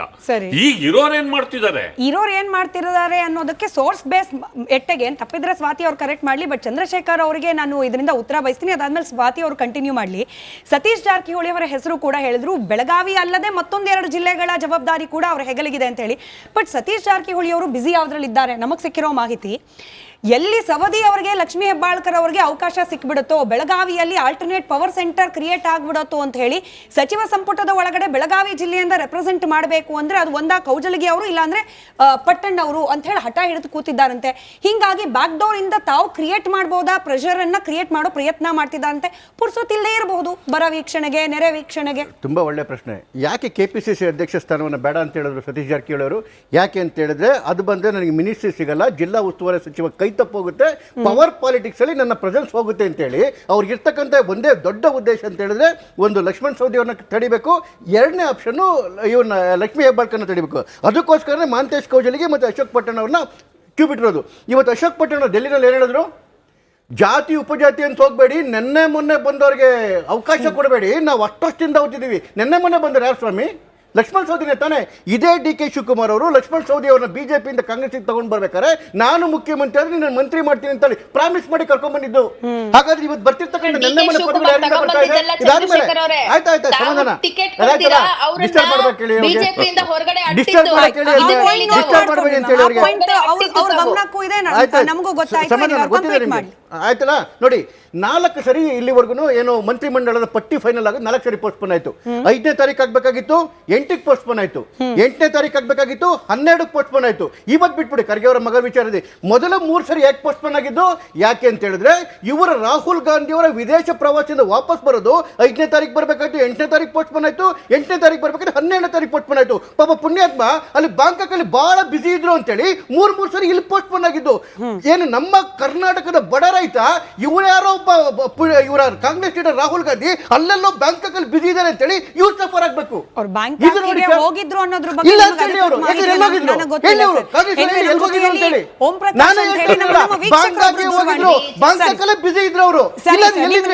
ಹೋಗಿದ್ರೇನು ನನಗೆ ಗೊತ್ತಿಲ್ಲ. ಓಂ ಪ್ರಕಾಶ್ ಅಂತ ಹೇಳಿ ನಮ್ಮ ವೀಕ್ಷಕರೊಬ್ರು ದೂರವಾಣಿ ಸಂಪರ್ಕದಲ್ಲಿದ್ದಾರೆ. ಸರ್ ನಮಸ್ಕಾರ, ಬೀದರ್ನಿಂದ ಓಂ ಪ್ರಕಾಶ್ ಅವರೇ ನಮಸ್ಕಾರ. ಸರ್ ಟಿವಿ ವಾಲ್ಯೂಮ್ ಏನಾದ್ರೂ ಇದ್ರೆ ಮ್ಯೂಟ್ ಮಾಡಿ ಮಾತಾಡಿ ಸರ್. ಹಾ ಹೇಳಿ ಸರ್. ಮೇಡಮ್ ಹಲೋ ಹೇಳಿ ಸರ್, ಮಾತಾಡಿ, ಕೇಳಿಸ್ತಾ ಇದೆ, ಮಾತಾಡಿ. ಮೇಡಮ್ ಮಿನಿಸ್ಟರ್ ಬೇಕು ಅಂತ ಟಿವಿ ವಾಲ್ಯೂಮ್ ರೈಟ್, ಬಹುಶಃ ಅವ್ರು ಟಿವಿ ನೋಡ್ಕೊಂಡು ಮಾತನಾಡ್ತಿದ್ರು ಅನ್ಸುತ್ತೆ. ಅನಿವಾರ್ಯವಾಗಿ ಇಂಥ ಕರೆಗಳನ್ನ ಡಿಸ್ಕನೆಕ್ಟ್ ಮಾಡಬೇಕಾಗುತ್ತೆ. ದಯವಿಟ್ಟು ಟಿವಿ ವಾಲ್ಯೂಮ್ನ ಮ್ಯೂಟ್ ಮಾಡಿ ಫೋನ್ನಲ್ಲಿ ನಮ್ಮ ಜೊತೆಯಲ್ಲಿ ಮಾತನಾಡಿದ್ರೆ ಅನುಕೂಲ ಆಗುತ್ತೆ. ಸ್ವಾತಿ ಅವರೇ, ಸೇಮ್ ಪ್ರಶ್ನೆ. ಸತೀಶ್ ಜಾರಕಿಹೊಳಿ ಅಂತಹ ಅನುಭವಿ ಹಿರಿಯರು ಇಂಥ ಸಂದರ್ಭದಲ್ಲಿ ಹೆಚ್ಚುವರಿ ಜವಾಬ್ದಾರಿಗಳನ್ನ ತೆಗೆದುಕೊಂಡು ಕಾರ್ಯವನ್ನ ನಿರ್ವಹಿಸಬೇಕು ಅನ್ನೋ ಸಹಜ ನಿರೀಕ್ಷೆ ಇರುತ್ತೆ. ಬಟ್ ಯಾರನ್ನ ಸಂಪುಟದ ಒಳಗೆ ಕಳಿಸ್ಬೇಕು, ಯಾರನ್ನ ತಡಿಬೇಕು ಅನ್ನೋ ಪ್ರಯತ್ನದಲ್ಲೇ ಬ್ಯುಸಿ ಇದ್ದಾರೆ ಅನ್ನೋ ಮಾಹಿತಿ. ಸ್ಮಿತಾ ಅವರೇ, ಊಹಾಪೋಹಗಳಿಗೆ, ಮಾಹಿತಿಗಳಿಗೆ ಅನೇಕ ಬಾರಿ ಕರೆಕ್ಟ್ ಆಗ್ಬಿಡುತ್ತೆ madam. For example D K Shivakumar ಅವರು ಸಿಎಂ ಆಗ್ತಾರೆ ಅನ್ನೋ ಊಹೆ ಕರೆಕ್ಟ್ ಆಯ್ತು. ಹೌದು, ಡಿ ಕೆ ಶಿವಕುಮಾರ್ ಅವರು ಮುಖ್ಯಮಂತ್ರಿ ಆಗ್ತಾರೆ ಅನ್ನೋದನ್ನ ಎಲ್ಲರೂ ಕೂಡ ರಾಜ್ಯದಲ್ಲಿ ಹೇಳಿದಂತದ್ದು. ಯಾವ ಸಮಯಕ್ಕೆ ಆಗ್ತಾರೆ ಇಲ್ಲ ಮೇಡಮ್. ನಾವು ವಕ್ತಾರರಾಗಿ ಪಕ್ಷದ ಹಿರಿಯರಿಂದ ಕಿರಿಯರಿಂದ ರಾಜ್ಯದ ಜನತೆ ತನಕ ಎಲ್ಲರೂ ಕೂಡ ಹೇಳ್ತಾ ಇದ್ರು. ಮಾಧ್ಯಮಗಳಲ್ಲಿ ಸ್ಪೆಕ್ಯುಲೇಷನ್ಸ್ ಇರ್ಬೋದು, ಬೇರೆ ಪಕ್ಷದ ವಕ್ತಾರರು ಏನೋ ಶರ ಬರೀತಿದ್ದಿರ್ಬೋದು, ಜ್ಯೋತಿಷ್ಯ ಹೇಳ್ತಾ ಇದ್ದಿರ್ಬೋದು, ಚಾನೆಲ್ಗಳಲ್ಲಿ ಕೂತ್ಕೊಂಡು ಬಿಟ್ರೆ ನಾನು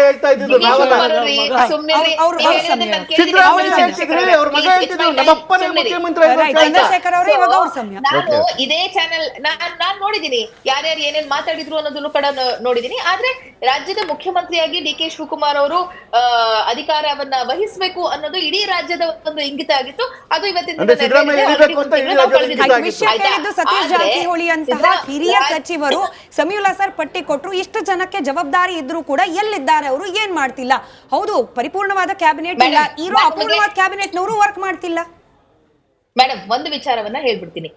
ನಿನ್ನೆ ಮತ್ತು ಇವತ್ತು ಬಹಳಷ್ಟು ಸಚಿವರು ಇವತ್ತಿನ ದಿನಕ್ಕೂ ಕೂಡ ದೆಹಲಿಯಲ್ಲಿ ಕಾಣಿಸ್ಕೊಂಡಿಲ್ಲ. ನಾನು ನಿಮಗೆ ಇದನ್ನ ಬಹಳ ಸ್ಪಷ್ಟವಾಗಿ ಹೇಳ್ತಾ ಇದ್ದೀನಿ. ನಾನು ದೆಹಲಿಯಲ್ಲೇ ಕೂತಿದ್ದೀನಿ, ಆಯ್ತಾ. ಫಸ್ಟ್ ಹ್ಯಾಂಡ್ ಇನ್ಫಾರ್ಮೇಶನ್ ನಿಮಗೆ ಕೊಡ್ತಾ ಇದ್ದೀನಿ. ಎಷ್ಟೋ ಜನ ಸಚಿವರು, ಸಚಿವಾಕಾಂಕ್ಷಿಗಳು ದೆಹಲಿಗೆ ಬಂದಿರಬಹುದೇ ಹೊರತು ಎಷ್ಟೋ ಜನ ಸಚಿವರು ದೆಹಲಿಗೆ ಬಂದಿಲ್ಲ. ಇವತ್ತಿನ ದಿನ ಜಾರಕಿಹೊಳಿ ಅವರು he is expected for the meeting ಅನ್ನೋ ಕಾರಣಕ್ಕೆ ಅವರು ದೆಹಲಿಗೆ ಬಂದಿದ್ದಾರೆ ಹೊರತು ಅವರನ್ನ ಪರ್ಸನಲ್ ಲಾಬಿ ಮಾಡೋದಕ್ಕೆ ಅಲ್ಲ. ಲಕ್ಷ್ಮಣ್ ಸವದಿ ಅವರನ್ನ ತೆಗೆದುಕೊಳ್ಬೇಕಾ ಬೇಡವಾ ಅನ್ನೋದು ಹೈಕಮಾಂಡ್ ಡಿಸೈಡ್ ಮಾಡುತ್ತೆ. ಮಾನ್ಯ ಮುಖ್ಯಮಂತ್ರಿಗಳು ಡಿಸೈಡ್ ಮಾಡ್ತಾರೆ, ಮಾಜಿ ಮುಖ್ಯಮಂತ್ರಿಗಳು ಡಿಸೈಡ್ ಮಾಡ್ತಾರೆ.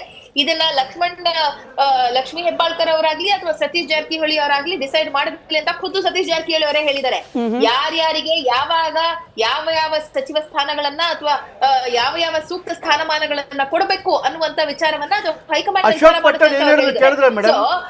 ಅಶೋಕ್ ಪಟ್ಟಣ್ ಹೇಳಿರುವಂತದ್ದು ಅಭಿಪ್ರಾಯ.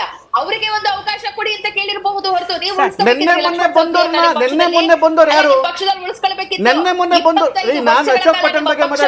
ಉತ್ತರ ಕರ್ನಾಟಕದಲ್ಲಿ ಸಂಘಟನೆ ಮಾಡಿದ್ರಲ್ಲ ಲಕ್ಷ್ಮಣ್ ಸವದಿ ಅವರು, ನೀವ್ ಯಾಕೆ ಕಳಿಸ್ಕೊಟ್ರಿ? ಯಾಕೆ ಕಳಿಸ್ಕೊಟ್ರಿ?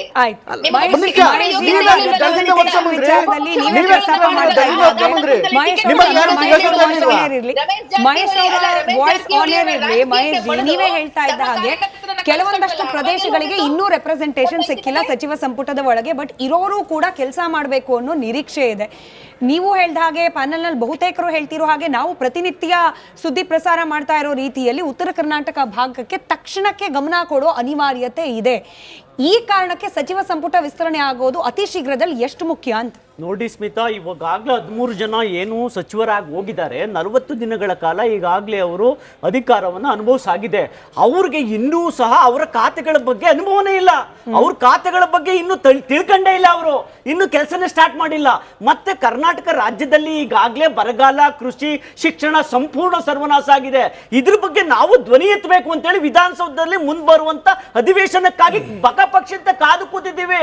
ಹೋಸರಿ ಸಿದ್ದರಾಮಯ್ಯನವರು ಮುಖ್ಯಮಂತ್ರಿ ಆಗಿದ್ದಾಗ 430 ಪ್ರಶ್ನೆಗಳಿಗೆ ನಾವು ಬಂದಿದ್ದೆ. 34 ಪ್ರಶ್ನೆಗಳಿಗೆ ಉತ್ತರ ಕೊಟ್ಟು ಸ್ಪೀಕರ್ ಅವರು ಅವರದೇ ಪಕ್ಷದ ಏನು ಇವರಿದ್ರು ಸಚಿವರಿದ್ರು ಚಿಮಾರಿ ಹಾಕಿದ್ದಾರೆ.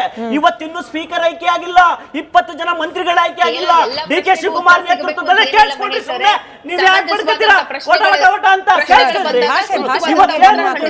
ವಿಧಾನಸೌಧದಲ್ಲಿ ನಾವು ಸಹ ಮುಂಬರುವಂತ 4 ದಿನಗಳ ವಿಶೇಷ ಅಧಿವೇಶನದಲ್ಲಿ ಪ್ರಶ್ನೆಗಳ ಸುರಿಮಳೆಯನ್ನ ಮಾಡ್ತೇವೆ. ನಮಗೆ ಬೇಕಾಗಿರೋದು ಸ್ಪೀಕರ್ ಬೇಕು, ನಮಗೆ ಬೇಕಾಗಿರೋದು 20 ಜನ ಶಾಸಕರು ಬೇಕು. ಇವತ್ತು ಬರಗಾಲಕ್ಕೆ ನಾವು ಈಗಾಗಲೇ ನಿಖಿಲ್ ಕುಮಾರಸ್ವಾಮಿ ಅವರ ನೇತೃತ್ವದಲ್ಲಿ 3 ಜಿಲ್ಲೆಗಳಿಗೆ ಭೇಟಿಯನ್ನು ಕೊಟ್ಟಿದ್ದೇವೆ. ಏನೇನು ಸಮಸ್ಯೆಗಳಾಗಿದೆ ಅಂತ ಹೇಳಿ ಇವತ್ತು ಸಹ ನಾವು ಮಾತನಾಡಿದ್ದೇವೆ. ನಮ್ಗಿರೋದು ಇಷ್ಟೇ ಮೇಡಮ್. ಇವತ್ತು ಏನು ಮಕ್ಕಳು, ಶಾಲಾ ಮಕ್ಕಳು 4 ತಿಂಗಳಾಯ್ತು ಶಾಲೆಗಳು ಸ್ಟಾರ್ಟ್ ಆಗಿ, ಕೇಳೋರಿಲ್ಲ ಹೇಳೋರಿಲ್ಲ, ಸಾಕ್ಷಿ ಇಲ್ಲ, ಊಟ ಇಲ್ಲ. ಇವತ್ತು ಶಿಕ್ಷಣ ವ್ಯವಸ್ಥೆ ಹಾಳಾಗಿ ಹೋಗಿದೆ. ಇವತ್ತು ಉತ್ತರ ಕರ್ನಾಟಕದಲ್ಲಿ ಎಲ್ಲೆಲ್ಲಿ ಮಳೆಗಾಲ ಬರಗಾಲ ಇದೆ ಅಲ್ಲೆಲ್ಲ ರೈತರ ಕಂಗಾಲಾಗಿ ಹೋಗಿದ್ದಾನೆ. ಬರಪೀಡಿತ ಪ್ರದೇಶಗಳು 80 ತಾಲೂಕುಗಳಿಗೂ ಅಧಿಕ. 80 ತಾಲೂಕುಗಳಿಗೆ ಈಗಾಗಲೇ ಈಗಾಗಲೇ 13 ಜನ ಪ್ರತಿದಿನ ನಿತ್ಯ ಡಿ ಕೆ ಶಿವಕುಮಾರ್ ಅವರೇ ಆದೇಶ ಮಾಡಿದ್ದಾರೆ. ಒಂದೊಂದು ತಾಲೂಕಿಗೆ ಒಬ್ಬೊಬ್ಬ MLA ಒಬ್ಬೊಬ್ಬ ಮಿನಿಸ್ಟರ್ ಹೋಗ್ಬೇಕು ಅಂತ ಇರೋದು. ಈಗ ಉದಾಹರಣೆ ತಿಳ್ಕೊಳ್ಳಿ, ರಾಮಲಿಂಗಾರೆಡ್ಡಿ ಅವರು ಮಿನಿಸ್ಟರ್ ಆಗಿ 40 ದಿನ, ಮಂಡ್ಯಕ್ಕೆ ಒಂದ್ ದಿವಸ ಬಂದಿಲ್ಲ. ನಾವೇನ್ ಮಾಡೋಣ? ಮಂಡ್ಯದಲ್ಲಿ ರೈತರು ಭತ್ತ ಒಣಗಿ ಹೋಗ್ತಾ ಇದೆ, ನಂಬರ್ 1. ನಂಬರ್ 2, ಇವಾಗ ಜಿ ಪರಮೇಶ್ವರ್ ಅವರು ತುಮಕೂರು ಬರಪೀಡಿತ ಜಿಲ್ಲೆ, ಏನ್ ಮಾಡ್ತಾರೆ ತುಮಕೂರಲ್ಲಿ ಜಿ ಪರಮೇಶ್ವರ್ ಅವರು? ಓಕೆ, ಡಿ ಕೆ ಶಿವಕುಮಾರ್ ಏನಪ್ಪಾ ಈಗ ಅಂತ ಹೇಳಿದ್ರೆ, ಈಗ ದಾವಣಗೆರೆ ತಗೊಳ್ಳಿ, ಚಿತ್ರದುರ್ಗ ತಗೊಳ್ಳಿ, ಕೋಲಾರ ತಗೊಳ್ಳಿ, ಯಾವುದೇ ಜಿಲ್ಲೆಗಳು ಸಂಪೂರ್ಣವಾಗಿ ತತ್ತರಿಸಿ ಹೋಗಿದೆ. ಕಾಂಗ್ರೆಸ್ ಒತ್ತಾಡೋದು ಇಷ್ಟೇ ಬೇಕಾಗಿರೋದು. ಇಲ್ಲಿವರೆಗೆ ಸಿದ್ದರಾಮಯ್ಯ, ಈಗ ಡಿ ಕೆ ಸಚಿವ ಸಂಪುಟ ಹೆಕ್ಕುಟ್ಟೋಗಿದೆ. ಇವೆಲ್ಲವನ್ನ ಆಧಾರವಾಗಿ ಇಟ್ಕೊಂಡು ನನ್ನ ಸಹೋದರರು ಅಹಿಂದ ಬಗ್ಗೆ ಮಾತನಾಡಿದ್ರು. ಇವತ್ತು ಯಾವ ವರ್ಗಕ್ಕೆ ಯಾವ ಮಿನಿಸ್ಟರ್ ಕೊಡ್ಬೇಕಾಗಿತ್ತು, ಕೊಡ್ಲಿಲ್ಲ. ಅಹಿಂದ ವರ್ಗವನ್ನ ಕೇಳೋರಿಲ್ಲ. ನಂಬರ್ 1. ನಂಬರ್ 2 ಏನಪ್ಪಾ ಅಂತ ಹೇಳಿದ್ರೆ ಬರಗಾಲ ಕೇಳೋರಿಲ್ಲ. ನಂಬರ್ 3, ಇವತ್ತು ಶಿಕ್ಷಣ ವ್ಯವಸ್ಥೆ ಎಲ್ಲವೂ ಸಹ ಇವತ್ತು ರಾಜ್ಯದ ಪ್ರತಿಷ್ಠಿತ ನಿಮ್ಮಂತ ಮಹಾಭಾರತದ ಇದರಲ್ಲಿ ಡಿಬೇಟ್ಗಳಲ್ಲಿ ಸಾರ ಸಗಟಾಗಿ ನಾವು ಬರ್ಕೊಳ್ತಾ ಇದ್ದೀವಿ. ವಿರೋಧ ಪಕ್ಷಗಳಾಗಿ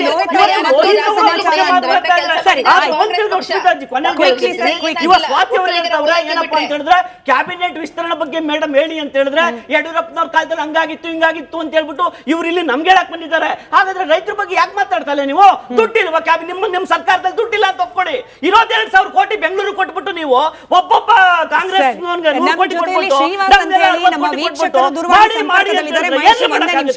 ಶ್ರೀನಿವಾಸ್ ಅವರೇ ನಮಸ್ಕಾರ.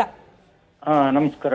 ಹೇಳಿ ಸರ್, ಅಪೂರ್ಣವಾದ ಕ್ಯಾಬಿನೆಟ್ ಆದಷ್ಟು ಬೇಗ ಕ್ಯಾಬಿನೆಟ್ ಪರಿಪೂರ್ಣವಾಗ್ಲಿ ಅನ್ನೋದು ಎಷ್ಟು ಅಂದ್ರೆ ಆಪ್ಟ್ ನಿರೀಕ್ಷೆ ಅಂತ ಹೇಳಿ, ಎಷ್ಟು ಶೀಘ್ರದಲ್ಲಿ ಆಗಬೇಕು ಅಂತ ಹೇಳಿ ನಿಮ್ಮ ನಿರೀಕ್ಷೆ? ಕ್ಯಾಬಿನೆಟ್ ಆಗ್ಲೇಬೇಕು. ಇವರು ಅಪೋಸಿಷನ್ ಅವರು ಹೇಳ್ದಂಗೆ ಮಾಡಕ್ಕಾಗಲ್ಲ. ಅವ್ರು ಮಾಡಿದಾಗ ಏನೇನ್ ಮಾಡಿದ್ರು ಅದನ್ನ ಮಾತಾಡ್ಬೇಕು. ಕೆಲ್ಸ ಆಗ್ತಾ ಇದೆ. ಒಂದು ಮಗು ಹುಟ್ಟಂದ್ರೆ ಅದಕ್ಕೆ ಓಡಾಡೋದಕ್ಕೆ ಒಂದು ಟೈಮ್ ಬೇಕಾಗುತ್ತೆ. ಇದು ಹುಟ್ಟಿದ ಮಗು ಅಲ್ಲ ಸರ್, 3.5 ವರ್ಷ ಆಗೋಗಿದೆ, ನಡೆಯೋದಕ್ಕಾಗ್ತಿದೆ ಆಲ್ಮೋಸ್ಟ್. ಕಾಂಗ್ರೆಸ್ನವ್ರನ್ನ ಕೇಳಿದ್ರೆ ಓಡ್ತಾ ಇದೆ ಸರ್ಕಾರ ಅಂತ. ಬಟ್ ಎನಿವೆ ಕಂಟಿನ್ಯೂ ಮಾಡಿ. ಅಲ್ಲ ಒಂದ್ ನಿಮಿಷ, ನಾನು ಹೇಳಿದ್ದು ಡಿ ಕೆ ಶಿವಕುಮಾರ್ ಅವ್ರ ಬಗ್ಗೆ. ಅವ್ರು ಬಂದು ಈಗ ಇನ್ನ ಒಂದು 30 ದಿನ ಆಗಿದೆ. ಅವರು ಎಲ್ಲ ಸ್ಟಡಿ ಮಾಡಿ ಮಾಡ್ಬೇಕಾಗತ್ತೆ. ಉಪಮುಖ್ಯಮಂತ್ರಿ 40 ದಿನ 30 ದಿನ ಅಂತಿದ್ರಲ್ಲ, ಇನ್ನೇನು ತಿಳ್ಕೊಂಡಿದ್ರಿ ನೀವು ಕರ್ನಾಟಕದ ರಾಜಕಾರಣದ ಬಗ್ಗೆ? ರೇ ಸ್ವಾಮಿ, ನೀವೆಲ್ಲ ಕರೆಕ್ಟ್ ಆಗಿ ಮಾತಾಡಿದಿರೇನ್ರಿ? ನಿಮ್ಮ ಯಡಿಯೂರಪ್ಪನ ಕಾಲದಲ್ಲಿ ಏನ್ರಿ ಮಾಡಿದ್ರಿ ನೀವು? 3 ಹೊತ್ತು ಡೆಲ್ಲಿ ಅಂತ ನಿಮ್ ಮೋದಿ ಏನ್ರಿ ಮಾಡಿದ್ರು? ಆದಷ್ಟು ನಾನ್ ಕಾಂಪ್ಲಿಕೇಟೆಡ್ ಮಾಡೋಣ. ಎನಿವೆ ನಿಮ್ಮ ಅಭಿಪ್ರಾಯಕ್ಕೆ ಧನ್ಯವಾದ ಶ್ರೀನಿವಾಸ್ ಅವರೇ. ಕರೆಕ್ಟ್ ನೀವು ಹೇಳಿದ್ದು, ಆ ಸರ್ಕಾರ ಇರ್ತಾನು ಹಂಗೆ ಇತ್ತು, ಈ ಸರ್ಕಾರ ಇರ್ತಾನು ಹಿಂಗೆ, ನಾವು ಅಡ್ಜಸ್ಟ್ ಮಾಡ್ಕೊಳ್ಬೇಕು ಅಂತ. ಎನಿವೆ ಶ್ರೀರಾಮ್ ಅಂತ ಹೇಳಿ ಮತ್ತೊಂದು ಕರೆ ಇದೆ. ನಮಸ್ಕಾರ ಶ್ರೀರಾಮ್ ಅವರೇ. ಹೇಳಿ ಸರ್. ಏನಿಲ್ಲ ಮೇಡಮ್, ಪಾಪ ಡಿ ಕೆ ಶಿವಕುಮಾರ್ ಸ್ವತಂತ್ರ ಇದೆ, ಆದ್ರೆ 7 ಜನ ಮಾತ್ರ ತಗೊಳ್ಳೋಷ್ಟು ಕೆಪಾಸಿಟಿ ಸ್ವತಂತ್ರ ಅಷ್ಟೇ. ಇನ್ನು ಉಳಿದಿದ್ದು ಹೈಕಮಾಂಡ್ ಸಿದ್ದರಾಮಯ್ಯ ಇವರೆಲ್ಲ ಆಯ್ಕೆ ಮಾಡ್ಬೇಕು. ಇಲ್ಲಿ ಪಾಪ ಬಿಜೆಪಿ ಅವರು ಹೇಳ್ತಾ ಇದ್ದಾರೆ ವಿರೋಧ ಪಕ್ಷದ ನಾಯಕನ ಆಯ್ಕೆ ಮಾಡ್ಬೇಕಾದ್ರೆ 6 ತಿಂಗಳು ಟೈಮ್ ತಗೊಂಡ್ರು. ಈಗ ಒಂದು ಆರೋಪ ಬಂತು ಸರ್, ಜಿ ಪರಮೇಶ್ವರ್ ಅವರು ತುಮಕೂರು ಭಾಗಕ್ಕೆ ಬಂದೇ ಇಲ್ಲ, ಅಲ್ಲಿನ ಸಮಸ್ಯೆಗಳನ್ನ ಕೇಳಿಸ್ಕೊಳ್ತಿಲ್ಲ ಅಂತ ಹೇಳಿ. ನಿಮ್ಮ ಅನುಭವ ಏನು ಈ ವಿಚಾರದಲ್ಲಿ? ಬಂದಿದ್ದಾರೆ. ನಾವು ಕೊಡಗೇರಿ ತಾಲೂಕೆಲ್ಲ ಗೊತ್ತಿದ್ರೆ ಕೊಡಗೇರಿ ಕ್ಷೇತ್ರಕ್ಕೆ ಬಂದಿದ್ದಾರೆ. ಪಾಪ ಮಾಡ್ತಾ ಇದ್ದಾರೆ. ಅವ್ರಿಗೆ ಮೊನ್ನೆ ಆರೋಗ್ಯ ಬೇರೆ ಸ್ವಲ್ಪ ಸರಿ ಇರ್ಲಿಲ್ಲ, ಹಂಗಾಗಿ ಒಂದ್ ಸ್ವಲ್ಪ ಇದು ಮಾಡಿದ್ದಾರೆ. ಬಂದಿದ್ದಾರೆ, ಓಡಾಡ್ತಿದ್ದಾರೆ. ಈಗ ಏನಾಗ್ಬಿಟ್ಟಿದೆ ಅಂದ್ರೆ ಸಚಿವ ಸಂಪುಟ ನಿಮ್ ವಾಯ್ಸ್ ಕೂಡ ಬ್ರೇಕ್ ಆಗ್ತಿದೆ ಸರ್. ಎನಿವೆ ಥ್ಯಾಂಕ್ ಯು ಕರೆ ಮಾಡಿದಕ್ಕೆ. ಓಂ ಪ್ರಕಾಶ್ ಅಂತ ಹೇಳಿ ಬೀದರ್ನಿಂದ ಆಗ್ಲೇ ಕರೆ ಮಾಡಿದ್ರು, ಕೇಳಿಸಿರ್ಲಿಲ್ಲ. ಓಂ ಪ್ರಕಾಶ್ ಅವರೇ ನಮಸ್ಕಾರ, ಮಾತಾಡಿ. ಓಂ ಪ್ರಕಾಶ್ ಅವರೇ ಧ್ವನಿ ತಲುಪ್ತಾ ಇದೆಯಾ? ರೈಟ್, ಬಹುಶಃ ದೂರವಾಣಿ ಸಂಪರ್ಕ ಕಡಿತವಾಗಿದೆ. ಲೋಹಿತ್ ಅವರೇ, ನಾನು ಕೇಳ್ತಾ ಇದ್ದೆ ನೋಡಿ, ರಾಹುಲ್ ಗಾಂಧಿ ಅವ್ರಿಗೆ ಇದು ಕೂಡ ನಮಗೆ ಸೋರ್ಸ್ ಬೇಸ್ ಸುದ್ದಿಯೇ, ನಿಜವೂ ಆಗಿರಬಹುದು, ಇಲ್ಲದೇನೂ ಇರಬಹುದು.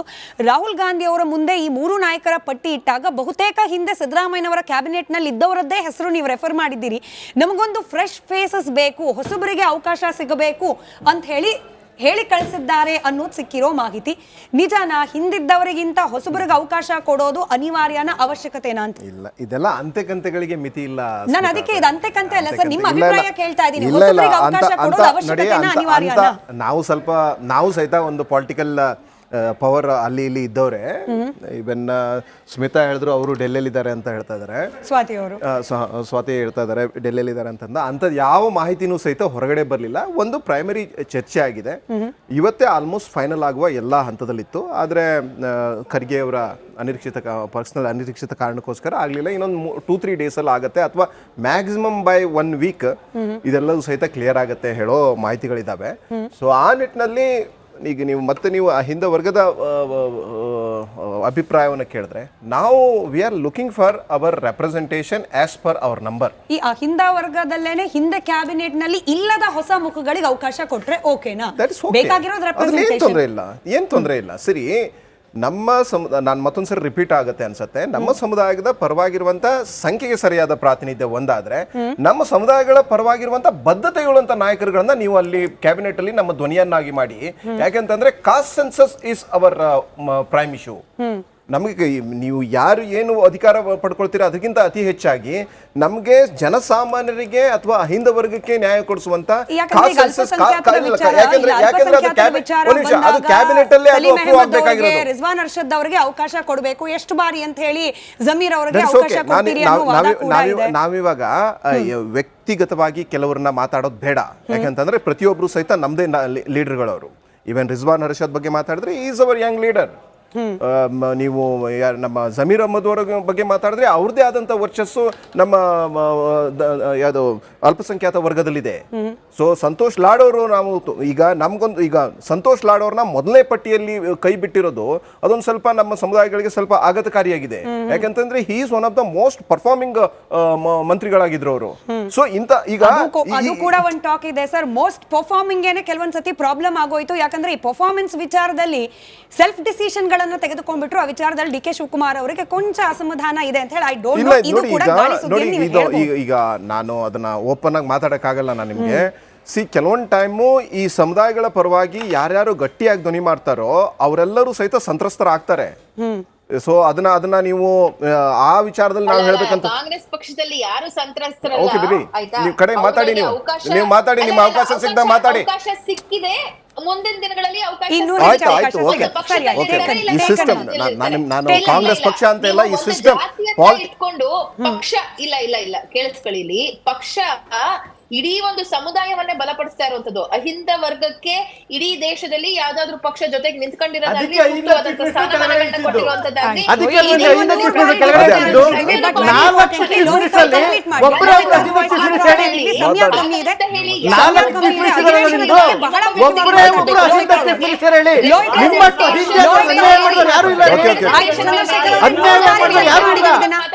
ಚರ್ಚೆ ಮಾಡಿದೀವಿ. ಅಹಿಂದ ನಾಯಕರನ್ನ ಕೆಳಗಿಳಿಸಿದ್ರ ಬಗ್ಗೆ ಲೋಹಿತ್ ಅವರು ಹೇಳಿದಲ್ಲ, ಅಹಿಂದ ನಾಯಕರನ್ನ ಕೆಳಗಿಳಿಸೋದ್ ಬಗ್ಗೆ ಮಾತನಾಡುವ ಬಿಜೆಪಿ ಯಾವಾಗ್ಲೂ ಸಹಿತ ಅವರ ಇತಿಹಾಸದಲ್ಲಿ ಒಬ್ಬರನ್ನೂ ಸಹಿತ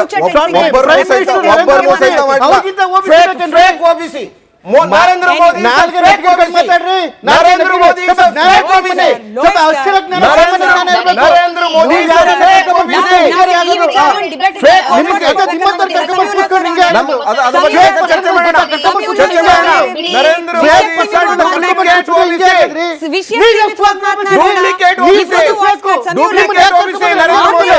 ಅಧಿವೇಶನ ನಡೆಸಬೇಕಾಗತ್ತೆ ಅನ್ನೋ ಚಿಂತನೆಯನ್ನ ಖುದ್ದು ಮುಖ್ಯಮಂತ್ರಿ ಡಿ ಕೆ ಶಿವಕುಮಾರ್ ಅವರ ಬಾಯಿಂದಾನೆ ರಾಜ್ಯದ ಜನರು ಕೇಳಿಸಿಕೊಂಡಿದ್ದಾರೆ.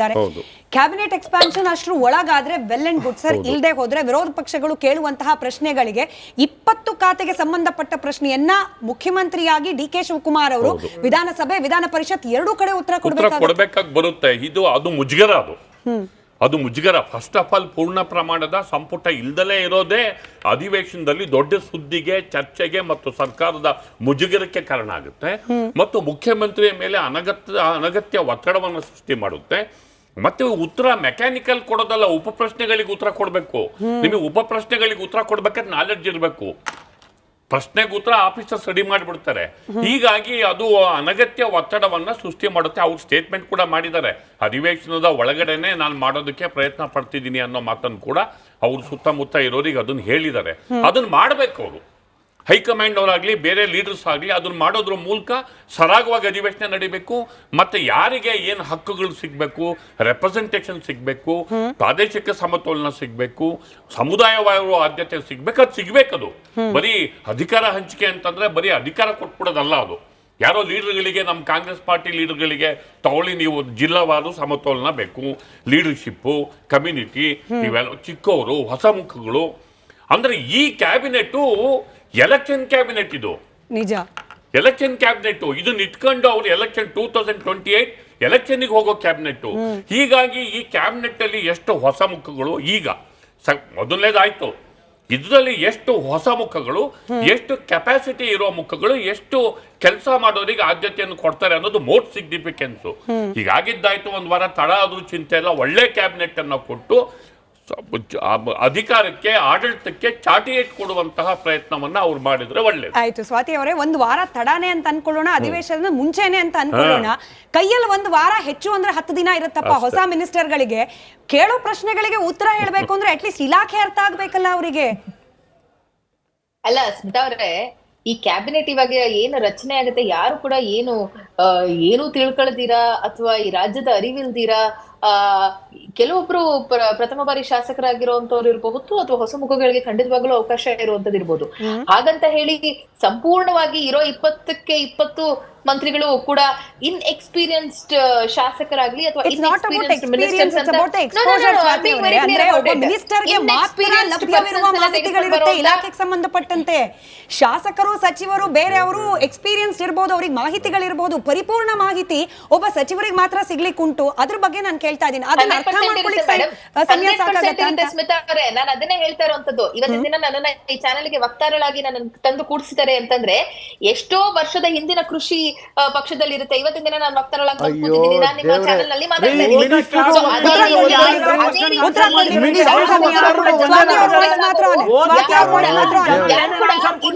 ಇದರ ಕೆಂಪು ಬಣ್ಣ ಅದ್ಭುತ, ಖಾರ ಕಡಿಮೆ ಆದ್ರೂ ರುಚಿಕರ.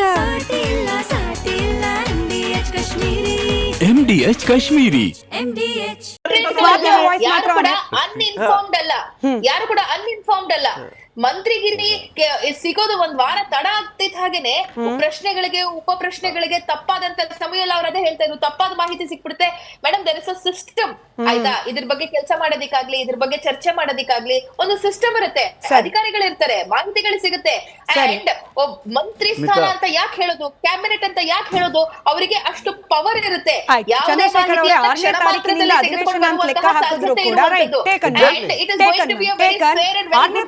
ಅಧಿವೇಶನ ಅಂತ ಲೆಕ್ಕ ಹಾಕಿದ್ರು ಕೂಡ 6 ಸಂತಾಪ ಸೂಚನೆ, 7 ಸ್ಪೀಕರ್ ಆಯ್ಕೆ, 8, 9 ರಜಾ ಸಿಗೋದು ಸೋಮವಾರದಿಂದ ಗುರುವಾರ, 4 ದಿನಗಳ ಕಾಲ ಅಷ್ಟೇ.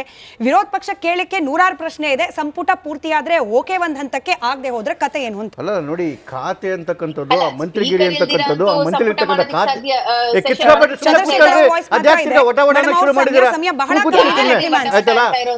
ಆ ಖಾತೆಯಲ್ಲಿ ಇರ್ತಕ್ಕಂಥ ಮಹತ್ವ ಏನು? 2000-3000 ಕೋಟಿ ವ್ಯವಹಾರಗಳು ಏನು ಅಧಿಕಾರಿಗಳನ್ನ ಮೀಟ್ ಮಾಡಬೇಕು ನೋಡಿ. ಇವತ್ತು 16ನೇ ತಾರೀಕು, ಇನ್ನು 4-5 ದಿವಸ ಅಂತ ಹೇಳಿದ್ರೆ 23-24 ಆಗುತ್ತೆ. ಪ್ರಮಾಣ ವಚನ ಸ್ವೀಕರಿಸೋದಕ್ಕೆ 25-26 ಆಗುತ್ತೆ. 6ನೇ ತಾರೀಕಿನ ಸೆಷನ್ ಮ್ಯಾಕ್ಸಿಮಮ್ ಅಂತ ಹೇಳಿದ್ರೆ ಇವ್ರಿಗೆ 8ರಿಂದ 10 ದಿವಸ ಸಿಗಲ್ಲ. ನಾಟಿ ಒಂದು 8 ಡೇಸ್ ಅಷ್ಟೊಳಗಡೆ ಆಫೀಸರ್ಗಳನ್ನ ಕರ್ಕೊಂಡು ಅವ್ರ ಹತ್ರ ಕಟ್ಟುಗಳು ನೋಡಿ, ಇಲ್ಲಿವರೆಗೂ ಆಗಿರ್ತಕ್ಕಂಥ ಹಿಸ್ಟ್ರಿ, ಹಿಂದಿನ ಸರ್ಕಾರದಲ್ಲಿ ಆಗಿರ್ತಕ್ಕಂಥ ಹಿಸ್ಟ್ರಿ, ಮಾಡಬೇಕಾದಂಥ ಕೆಲಸಗಳು, ಯಾವ್ಯಾವ ಅಲೋಕೇಶನ್ ಯಾವುದಕ್ಕಾಗಬೇಕು, 6 ದಿವಸ 7 ದಿವಸದಲ್ಲಿ ಯಾರು ಬ್ರಹ್ಮ ಬಂದ್ ಮಾಡ್ಲಿಕ್ಕಾಗತ್ತಾ? ಇವರ ಎಕ್ಸ್ಪೀರಿಯನ್ಸ್ಡ್ ಸಚಿವರು ಇದ್ದಾಗಲೂ ಕೂಡ ನಿಮ್ಮದೇ ಇವರು ಯಾರು ಡ್ಯೂಟಿ ಖಾದರ್ ಕೈಲಿ ಮುಖ ಕುಗ್ಗಿಸ್ಕೊಂಡ್ರು, ಲಾಸ್ಟದಲ್ಲಿ ಚೀಮಾರಿ ಹಾಕಿಸ್ಕೊಂಡ್ರು, ಯಾವುದಕ್ಕೂ ಸರಿಯಾಗಿ ಉತ್ತರ ಕೊಟ್ಟಿಲ್ಲ ಅಂತೇಳಿ. ಇವ್ರಿಗೆ ಮಂತ್ರಿಗಿರಿ ಅಂತಕ್ಕಂಥದ್ದು ಲೂಟಿ ಹೊಡೆಯೋ ಸಾಧನೆ ಆದ್ರೆ ಮಾತ್ರ 6 ದಿನ 7 ದಿನ ಸಾಕಾಗುತ್ತೆ. ಅದ್ರ ಅಭ್ಯಾಸ ಮಾಡ್ಕೋಬೇಕು ಅಂತ ಹೇಳಿದ್ರೆ ಬೇಕಾಗುತ್ತೆ. ಇವತ್ತು ನೋಡಿ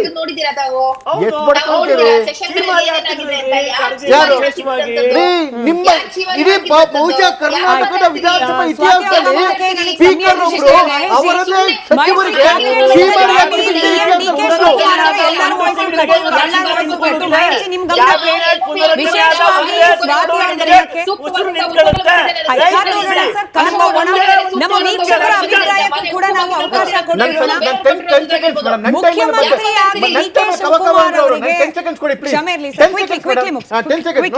ಇವತ್ತು ಆಲ್ಮೋಸ್ಟ್ ಎಲ್ಲಾ ತಾಲೂಕಲ್ಲೂ ಬರ ಇದೆ ಅಥವಾ ಪ್ರವಾಹ ಇದೆ.